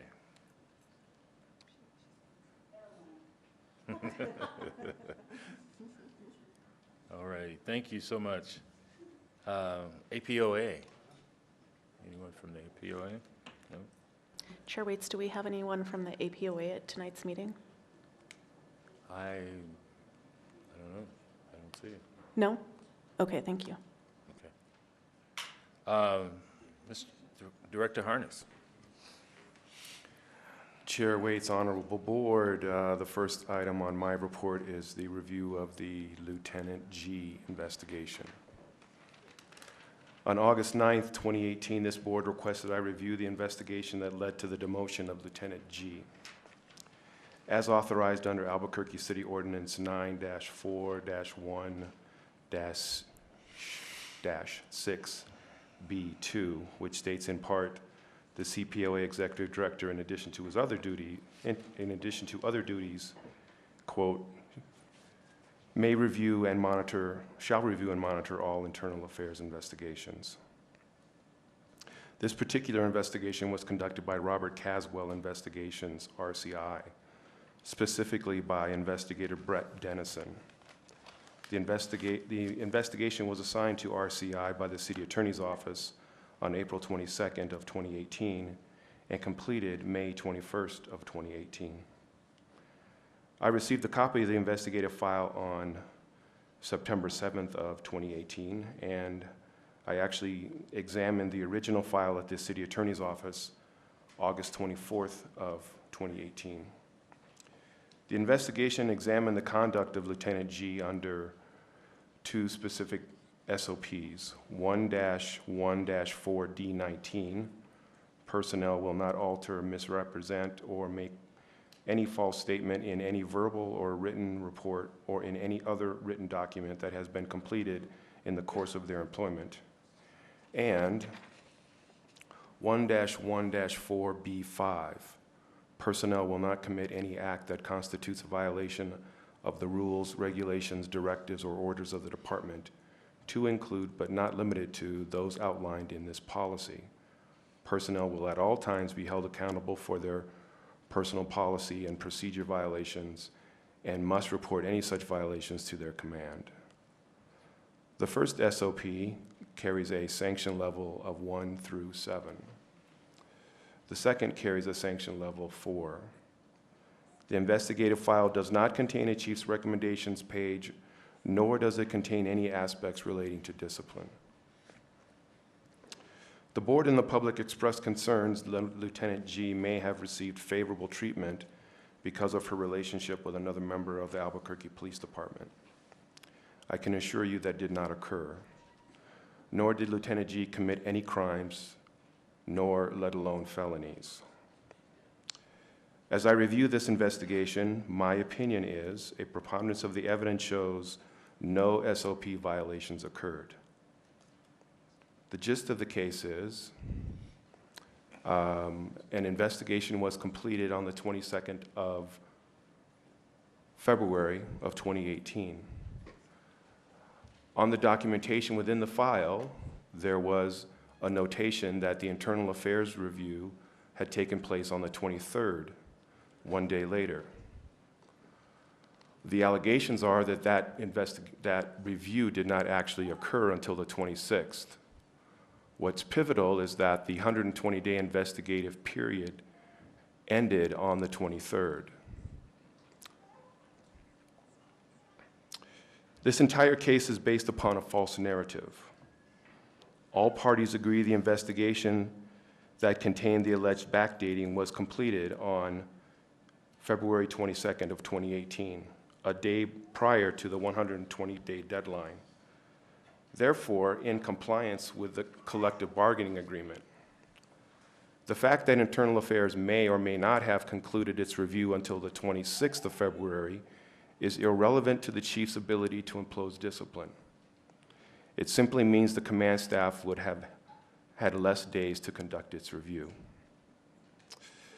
In my opinion, the investigation was flawed in many ways. First, it fails to examine the bias of two disgruntled internal affairs detectives. Those two detectives brought forth the allegations against Lieutenant G as they were facing the prospect of discipline. Two, the investigator establishes a fact pattern at the initial interview and then seeks facts to support his already reached conclusion. He begins most of his interviews by saying, "Here's what I know."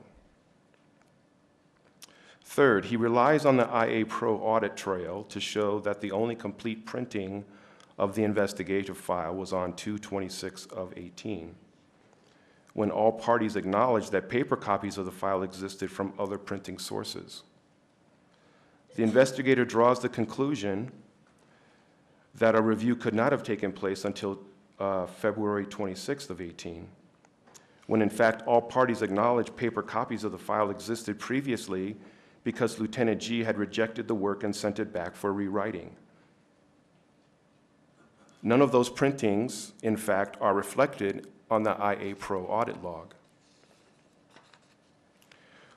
Fourth, 3 witnesses gave statements that a paper copy of the file was printed on 2/23/18, the date that Lieutenant G initialed she had reviewed the file. And lastly, the investigator lies to Lieutenant G, telling her he has the audit trail from all the other printers in the office to show that the printing did not occur, when in fact, he did not contain or have those audit files.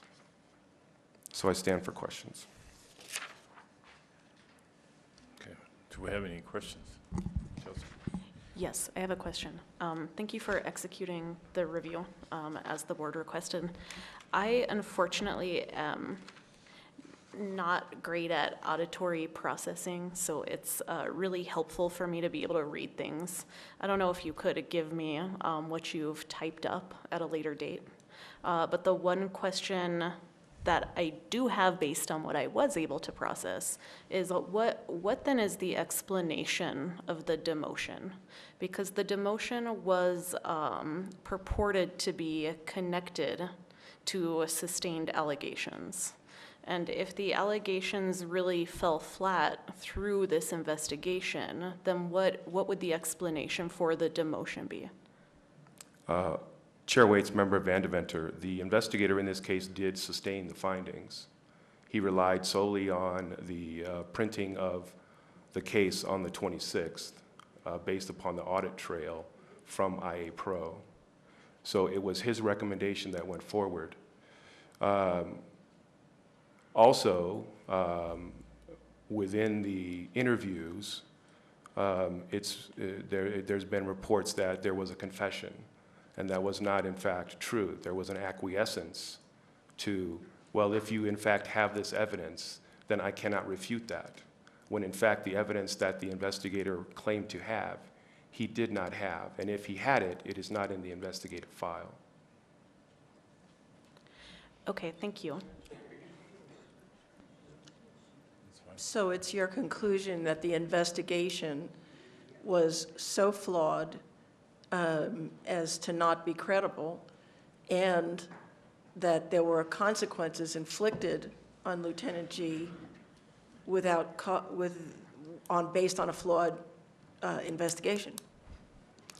Chair Waits, Member Fine, that is my opinion based upon my review of the investigation.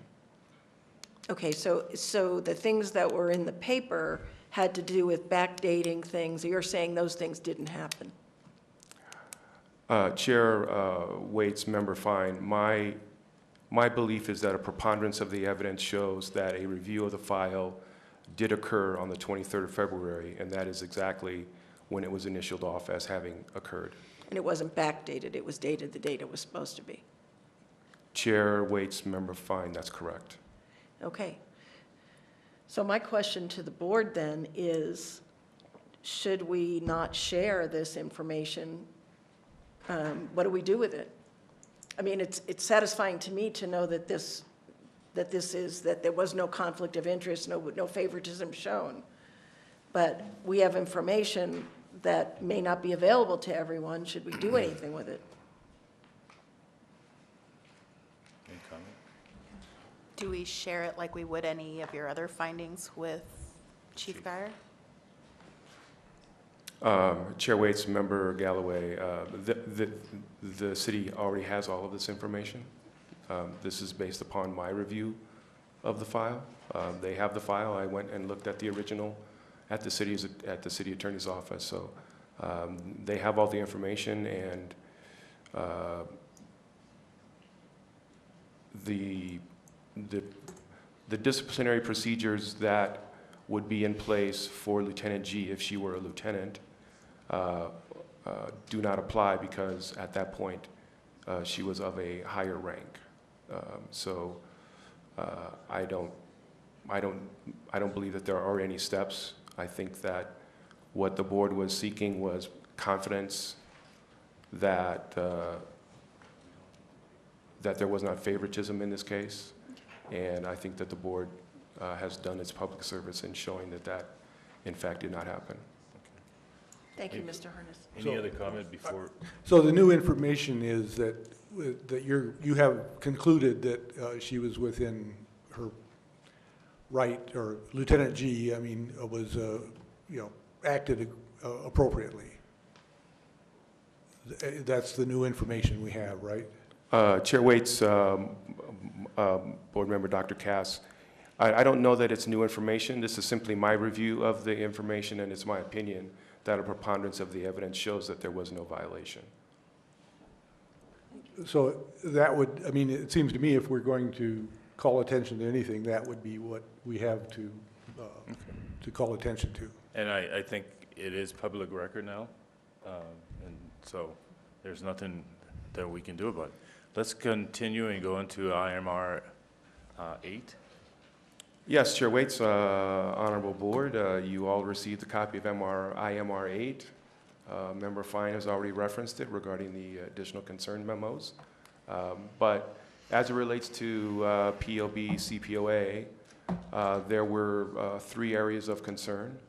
There was one investigation that the deputy monitor believed there should have been a follow-up interview with the officer. So that case has been discussed not only with the investigator, but we also discussed it with the deputy monitor this week. The other issue, which is always a concern, is timeliness of investigations, intake. So we discussed our internal processes for getting the cases assigned and getting them investigated in a timely manner. And then the third issue was establishing some measurables for attendance at NACOL for the investigators. And so in my discussions with the deputy monitor, I think that what might be difficult for me to establish a measurable for a conference with multi-tracks and multi-layers of instruction. We also discussed that perhaps NACOL may not be the best outlet for the investigators for training, and that we would look for training in other directions for them so that not only they're getting more specific training for skills, but also something that would have a measurables component so that therefore it would satisfy the monitor. I think you're going up the right road there. Thank you.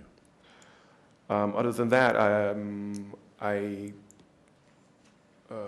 Compliance Bureau would like to know whether or not you want to come on the 27th or the 26th. I sent that email out. I did get a couple of responses. I know Member Van Deventer is available for both. I think Dr. Cass preferred the 26th.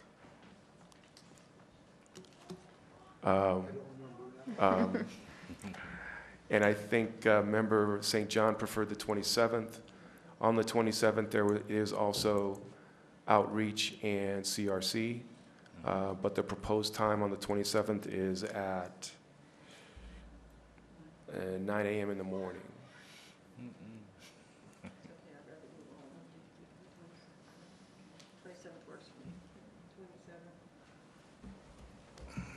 27th works for me as well. Very well, then I'll let Ms. Gallegos know that the 27th will work, and then we will have the compliance meeting along with the folks from MRAC. And so that's all I have. Do you know where the meeting is? I believe it'll be at the USAO office. And is a quorum a problem What will happen is we'll simply post a notice that a quorum may be there, and then that will satisfy that. Thank you, Director Harness. Let's go to reports from subcommittees. Community outreach, Chantel? So due to medical situations with my family, we had to postpone our community outreach meeting, so we will meet again this month on the 27th at 1 o'clock, I believe. Thanks. Okay. All you. All right, policy and procedures, Dr. Cass? Yes, our last meeting was on November 1st, a week ago. And in fact, that is, we've decided that we will try to hold our meetings 1 week before the POB meeting so that what we report is more timely than when we were holding our meetings 1 week after the POB meeting. So at the last meeting, we discussed what recent policies had been reviewed at OPA and PPRB, and gave some consideration to what policies we would like to see presented at POB meetings. And at the instruction of the subcommittee, I conferred with Commander Campbell to see what she thought was appropriate for presentation, or what APD thought was ready for presentation. Our list included SOP 111, which is behavioral sciences section, on-body recording devices, which is SOP 2-8, the training committee, which is a newly established committee and a new, or at least it's a new SOP, and it's SOP 334. And this is a policy that I think is especially appropriate for POB consideration, because we actually have membership on a training committee that's being proposed, along with other community groups such as the CPCs and others. So this gives us an opportunity to have an input into the training aspects of that APD, and influence to some degree what what kinds of things are trained, and make some suggestions. So I think that's an important committee, and I think there's been a lot of interest on the part of the POB to deal with training as part of the oversight activity. So that's an alert to that. The other thing that we discussed, or other item we discussed, were the bringing 252 or 256, 257 to this meeting tonight, and which has obviously occurred. And then Member Van Deventer had made progress on SOP 219, which is response to behavioral health issues, which would improve the information exchange between with MDC and APD, which has turned out to be somewhat of a problem. And if you'd like to say something more about that, you may, but I thought I would bring that up. So if you have go ahead if you have something. Thank you, but no. So there were a couple of other sort of miscellaneous items, and that is one that we had some discussion about the ISR contract proposal, which is later on the agenda. In fact, it's next, but as part of this policy discussion. And then we also had a discussion that Attorney Schmiel with the city is interested in having another meeting where we have a discussion of SOP 352, which is the policy development process. And we've agreed that we'd like to do that as soon as possible, but given the current schedule, it may be this may be a couple of weeks off. It may even be at our next POB or policy meeting. So that's the end of my report. And then there's another item under this, which is, I think this is which is an ISR contract with APD, which was, this is a situation where APD was considering hiring, or considered a proposal for a research analyst, and they presented the issue to us, given that the entity who they were proposing had also already had a contract with us. So what we wanted to find out was whether there was a potential conflict of interest between us holding a contract with the Institute of Social Research and whether APD could do the same thing. And it's my opinion that this would represent conflict, and so I would present this to the to the board for their consideration.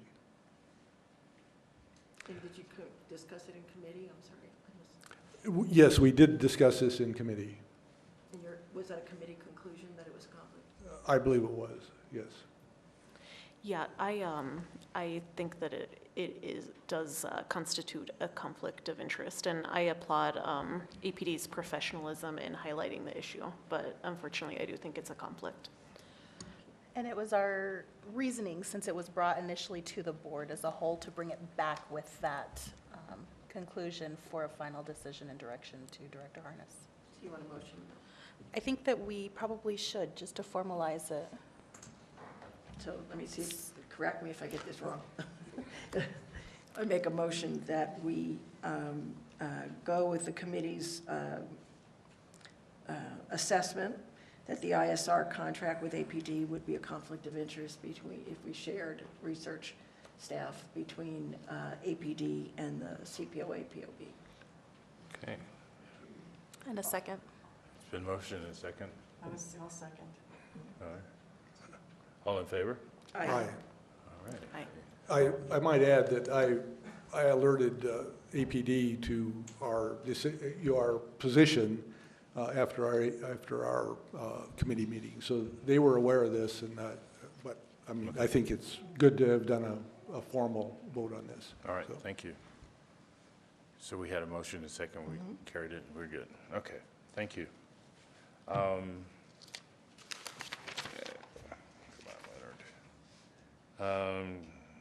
Case review. Case review subcommittee met on October the 30th, 2018. At our meeting, we reviewed the following: administratively closed cases 15118, 21118, 23819, 24618, 17518, 22118, 24018, 25018, 20518, 22418, 24218, 25118, 20618, 22718, 24318, 22817, 20718, 22818, 24518. Also unfounded sustained case number 13218, exonerated sustained not based on original complaint 12818, not sustained investigation by IA 14418, and the review of appeal case number 053-18. And our next meeting will be on November the 27th from 2:30 to 4. Okay. So we'll deal with this when we get to it. Okay, we'll just deal with it when we get to it. All right, thank you. All right, case review. Personnel Select Committee, that's fine? I was, we met, I don't remember the date, excuse me, guys, but I don't remember the date. When was it? 30th. 30th. It was meeting of the Personnel Committee. I was elected chair of the Personnel Committee, and the other members of the Personnel Committee are Dr. Cass and Mr. Waits, Chair Waits. My report is that we met to discuss the new ED contract with a representative from the Sutton firm. And I don't know where we are in that process. We went through the whole contract and made recommendations. Ms. Gooch, can you update us on where we're at with that? Chair Waits, board member Fine. Yes, we have that on discussion for closed session tonight with an updated draft for board review and consideration. Okay. One of the things that I want to underscore is that on November 19th, the City Council meeting will review the contract for Mr. Harness, and it's at that time that we anticipate that, or hoping that that contract is approved. We would like people in the community to show up for that City Council meeting, again, November 19th in this room. Starts at 5 p.m.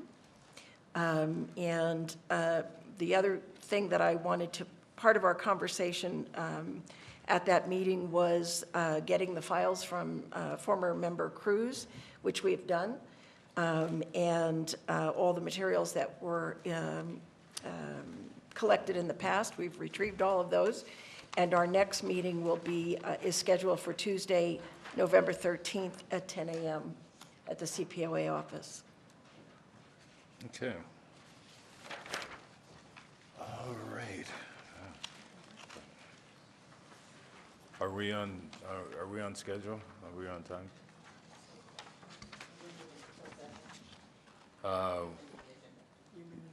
Oh, yes, okay.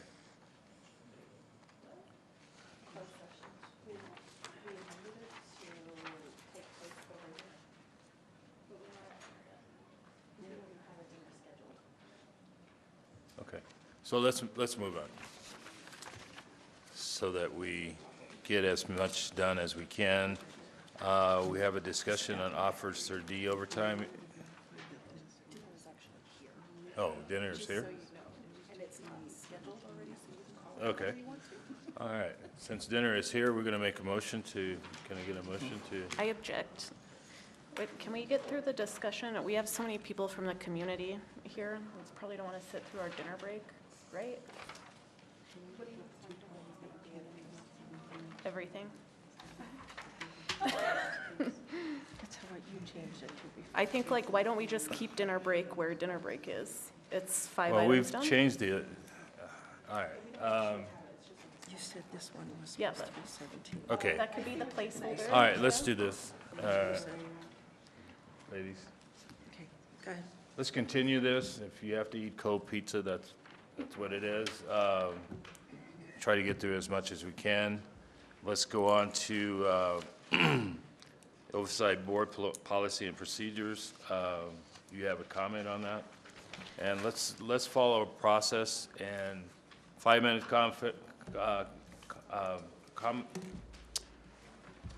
comment, and we'll follow suit on that. Okay. Thank you. Please do. Go ahead.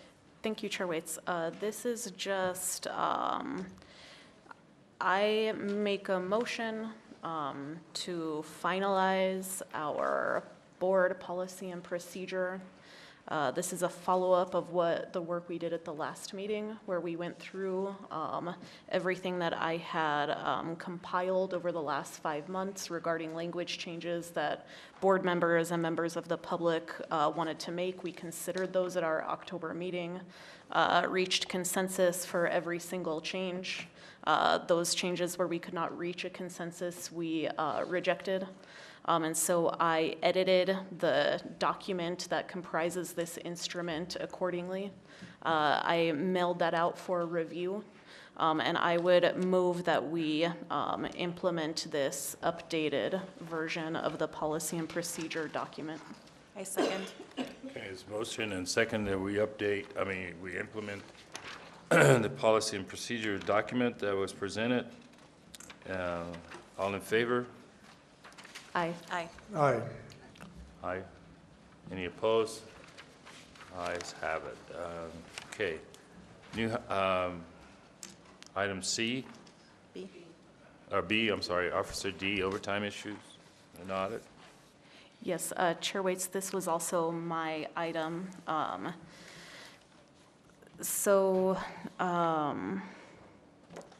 There was some reporting that there may exist an issue concerning officer overtime and possibly an officer's ability to account for more hours in a day when billing than may exist. The city is conducting an audit, and I think it fits within the 4 corners of our governing instrument to review the audit in order to determine whether or not the CPOA should engage in a long-term planning process through which it should identify major problems or trends. So I am suggesting, I'm making a motion that we request a copy of the completed audit from the city, review that, and then get a report from the CPOA, which would help inform us as to whether or not this is an issue we should track, do some data analysis around, and potentially make a recommendation on. Okay, we have a motion on the floor. We have a second. Second.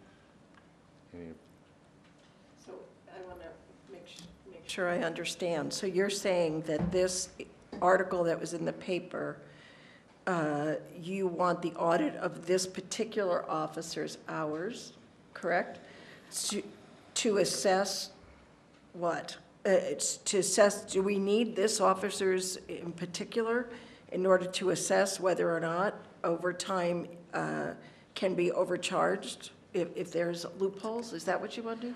Well, it seems like that might be a good starting point, just because the city is already going to do an audit, and I don't know, but I assume that it will be independently conducted using like an independent consultant.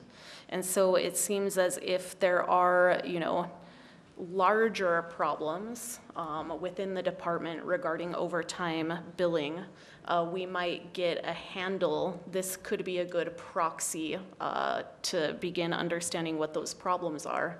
If we review the audit and think there is something further to investigate, then we can bring that to the board and make a motion that the CPA should do some data analysis so that we can understand the issue and then make a policy recommendation based on that issue. Okay. Any other questions? Okay, all in favor of this? Aye. Voice of aye. Dr. Cass? Aye. Aye. I didn't reject it. I abstain. I don't understand it enough. I have a problem with the Can't abstain, you digging got- down. Why can't I abstain? Something about the way that it's done, unless we actually have a conflict with it, we can't abstain, we have to vote. Yeah. Yes or no? Well, then I just think if we are concerned about overtime issues, we shouldn't be digging on an individual officer. I just think like with traffic, when we asked for the traffic study, we weren't looking for information about a particular accident. We were trying to understand the issue itself. So what I hear is that we'll dig down on this officer and see if there's an issue. And I'm uncomfortable with that, so I'm going to say no.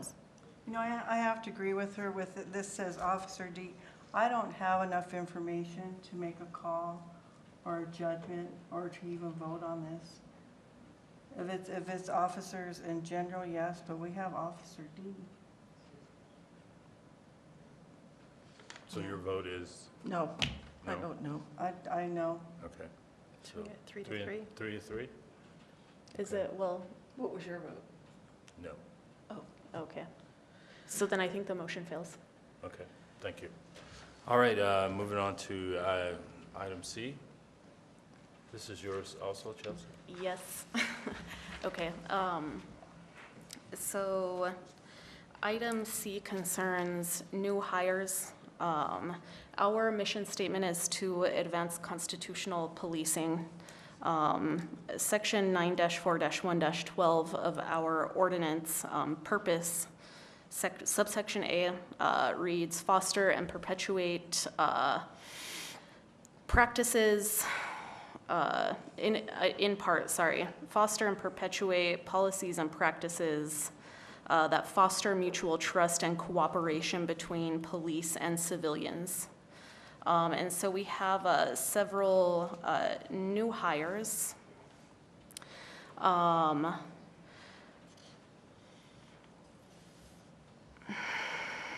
Let's see, how should I put this all together? So there have been several new high-level hires.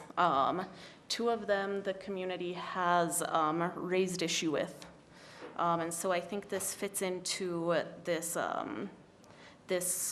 promoting policies that foster mutual trust and cooperation between police and civilians, as well as advancing constitutional policing. One of the new hires is controversial for his role in a sting that ensnared a dramatically disproportional number of Black and Hispanic citizens with minimal criminal histories and relatively small amounts of drugs. The sting received legal scrutiny in federal court for its possible illegal racial profiling. This hire is going to be have a high-level position making APD policy. The second is a hire who the community has found problematic because there is a racial profiling excessive force case in the hire's past. Additionally, this hire was not recommended by the DOJ, but in defending this hire, it was claimed at some point that the hire was recommended by the DOJ and kind of placed within the context of the consent decree. And so I think that the issues these hires raise for the board are regarding policies and practices about hiring. And so I think we should ask some questions about, what was the hiring process, the selection process? Was there community input? Should community input be a part of hiring and selection processes for these jobs in light of the consent decree, where we are, working to rebuild and establish trust between law enforcement and the community? Should parties be invited to give feedback prior to hiring? I think that the community has felt that they were not consulted. I think APOA also was not consulted and has mentioned that what is the process public and transparent with advance notice of what minimum qualifications should be? And so I think just kind of those basic questions of like, what are these jobs? How did they get created? What is the scope of the work of these positions? How do we solicit input from the community? Should or should that not be a part of the process? I think that all of these things speak to our role here to advancing constitutional policing and fostering trust between law enforcement and the community. So I would like to make a recommendation then that we, perhaps maybe a subcommittee could do it, perhaps the Policy and Procedure Subcommittee could do it, consult with APD or the city about their hiring process, and have some discussions and determine whether or not we should make recommendations for these substantial hires. I have a question. Do we need a is that a motion? That's it. Okay, so the people that are listed in item C, are you saying they were hired by APD or by the mayor? I have looked, my research indicates sometimes it says it was an APD hire and sometimes it says it was a city hire. I'm not entirely clear on whether, the position, I know that 2 of these positions are within APD, but I think that's a part of the lack of transparency because I couldn't figure that out myself. And so I could not determine whether or not this was a decision the city made. Did the city create these positions? Did APD ask the city to create the positions? Did APD create? I don't know. The answer is that I don't know. And I think that that's a part of the issue here. One of the other things, to my way of thinking, we would need to know that, because if we're going outside of APD, then we're all going outside of our scope of work. But let's assume that it is APD.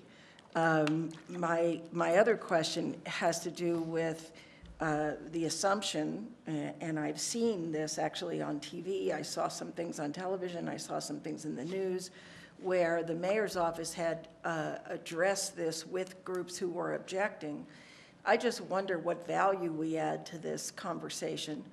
If it's not APD, I don't think it's appropriate that we have even the conversation, but if it is APD, I'd need to know more about it than I know right now. I'd be happy to, if it's within APD, then I'd be willing to talk about it again at our next meeting.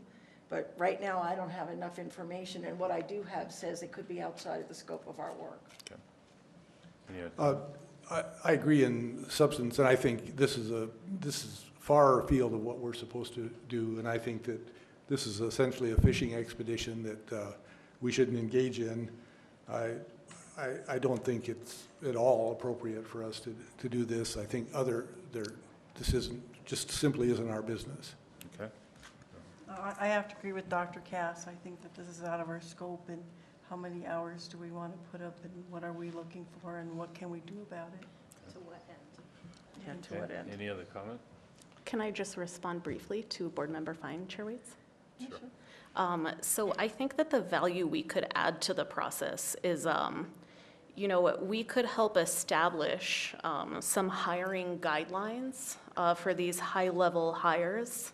that are, that successfully solicit community input, so that, we're not in a situation where after the fact, the community, is very, understandably upset, not only that they weren't consulted, but about some of the backgrounds that some of these hires do have. And so I think that, I think it is like, clear, I think it is clearly within our scope of reviewing and creating policies that, foster mutual trust between police and civilians. And so I think that's the value of it. If we can have, if we can have some say in hiring processes and make sure the community is consulted, make sure maybe that those hires are vetted by the board, by other stakeholders, by other amici, I think that is pretty valuable. Well, and that might work in, if we were talking about, for example, and historically, we sought and had some influence on the hiring of the chief.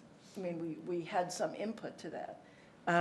But that's the chief of APD, so I just think that if we want input, it shouldn't be these job specifics.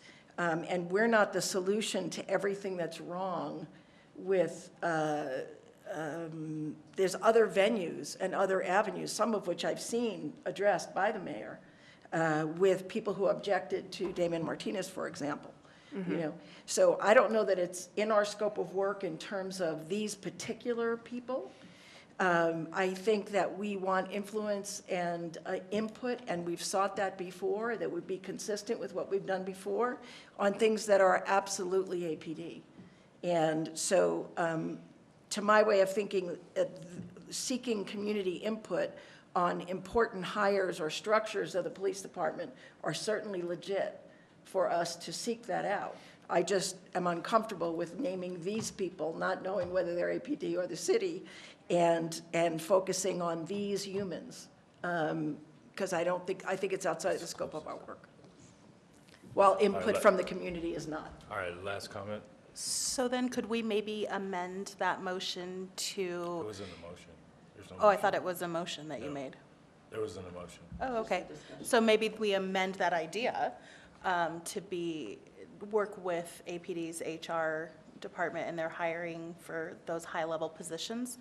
And just like we did with the flip side of it, right, the exit interviews and working with APD and making that recommendation that they implement that, maybe that's a way to go about it and pull out the individuals. Yeah, I mean, the individuals are just the context in which the issue arises, All right? Yeah. Okay. Let's close this one out. Okay. And maybe possibly put it on our agenda for more further discussion. Okay. All right. POB unfilled position, we discussed that earlier. Oh, I'm sorry. I thought we had. I just want to tie up one little bitty loose end here. Section 9-4-1-5, the CPOA Police Oversight Board. This is from the ordinance, and I'll just read it in part. Composition, this is point A. The POB shall be composed of 9 at-large members who broadly represent the diversity and demographics of the city, not 6. And point C says, City Council shall establish a well-publicized, fair, and equitable application process for the appointment to the POB.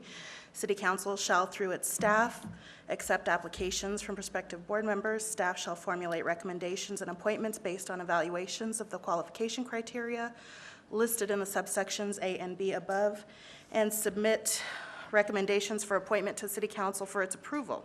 If a member is eligible for reappointment, staff may suggest reappointment of that member without formal application process, and the City Council may reappoint accordingly.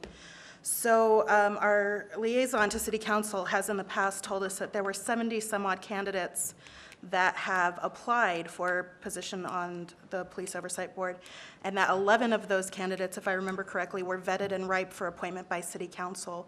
And our vacancies, again, have been in place since January, March, and July of this year. Okay, for the record. For the record. Okay. All righty. Update on APD Academy testing. Excuse me, is that the, Chair Waits, is that the, how have we dispensed with this, or what was the subject here? I mean, I'm curious about the facts of the case. I mean, I have heard before, and I would like to ask Mr. Moya again, what are the numbers that you reported in terms of applicants that were prepared, that you had prepared for presentation to the City Council, but that just hadn't been presented? Because I've heard different numbers, and I'm curious as to what you're the source of the numbers. I'm just curious what they are, or what they were a few months ago when you reported these. Chairman Waits, Board Member Cass, without having the exact numbers in front of me, we probably have about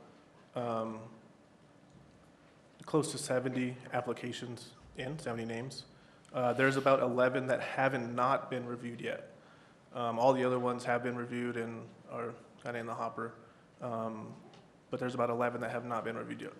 So the number that Member Galloway was referring to, that she's mistaken then that these are ready for presentation.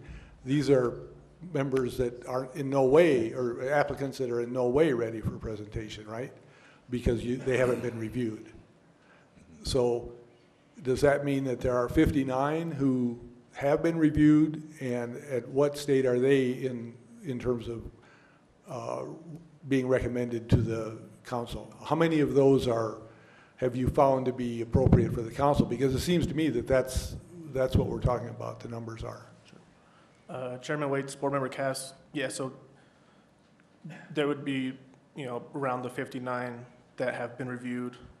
And I mean, it's hard to say suitable for appointment at the moment, because we have to go in and look at all the factors that go into the appointment by the ordinance, by race, gender, and all those things kind of come into play. So it's not there's somebody at the top of the list and they're the next person to be appointed. There's just kind of those other factors by the ordinance that we have to follow to make those appointments. But does that imply that there is a list of prioritized candidates who might be acceptable to the council? Chairman Waits, Board Member Cass, yes. Okay. Thank you. Okay. Let's move this along here. PPRB, POB recommendations, is that something we want to discuss? Is there a comment on that?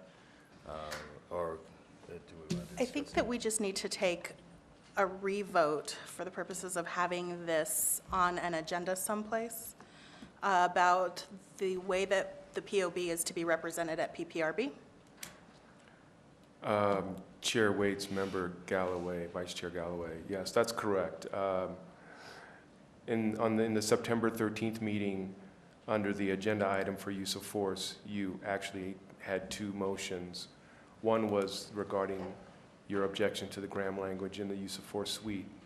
The other was how to direct the participant at PPRB for the board's wishes. So that wasn't necessarily beyond the scope of use of force. So I think it's prudent for you to re-examine that idea if you want to direct PPRB participants in the future for non-use of force policies.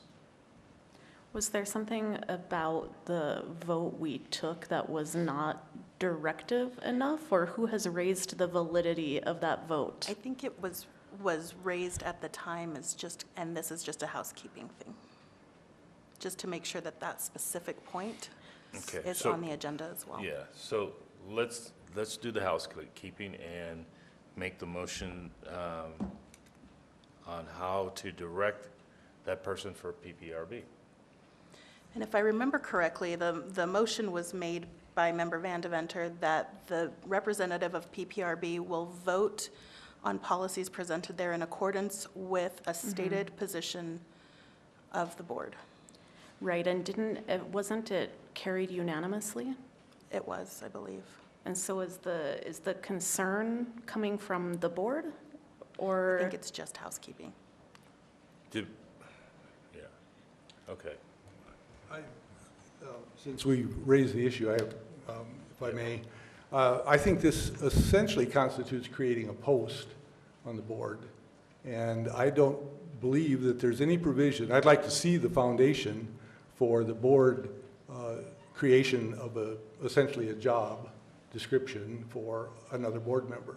I don't believe there is such a foundation for that, and so I think that this is mentioned in our policies and procedures how that's done, but it's through the appointment by the chair. So I think that this needs to be re-examined from the standpoint of creating a special position without any of the associated support for that position or the authority to do it. So that would be my objection to this. One comment each, okay? I'm not certain that that's an accurate interpretation of this. I think that the POB is invited to participate in certain outside groups, and that we designate a member to represent the POB at those meetings. And so I think that this is just saying that that member will do the will of the board. Is it a possibility for your board to vote for that individual to go? It doesn't necessarily need to be the chair? No, it doesn't need to be the chair. So perhaps you should take that to your committee and maybe make a decision and do a vote. All right. Any other comment? My comment would be that Board Member Cass did vote along with the rest of the board. The PPRB vote, and he is our PPRB vote, should complement any official positions taken by the board. And we've already voted on that, so this is just more discussion than anything else. Yeah, that's my comment. Let's move this forward. I think it's time for dinner break. I think Wait, were redoing the motion or no? Was that a motion? Didn't? It was intended to be. Is it Yeah, a motion? I'm I sorry. think, I think. It's intended to be, but I do think, I mean, it says PPRB, POB recommendations, and I'm sorry that it does, because I think at that same meeting, my points were that any committee that designates a representative to speak on behalf of the board, whomever that representative may be, they need to act in line with the board. So we have a motion on the floor. I second. What was the motion? The motion is. That when a committee has designated a member to represent the Police Oversight Board at an outside agency's meeting, group, entity, whatever that may be, that person, that individual, votes in accordance and represents the will of the board. It's been motioned and seconded by Ms. Fine. All in favor? Aye. Aye. Any opposed? Not in favor. Okay. So can we take yes or no votes? Okay, that's fine. Thank you. Yes. No. Yes. Yes? Yes. Yes. All right. Motion carries.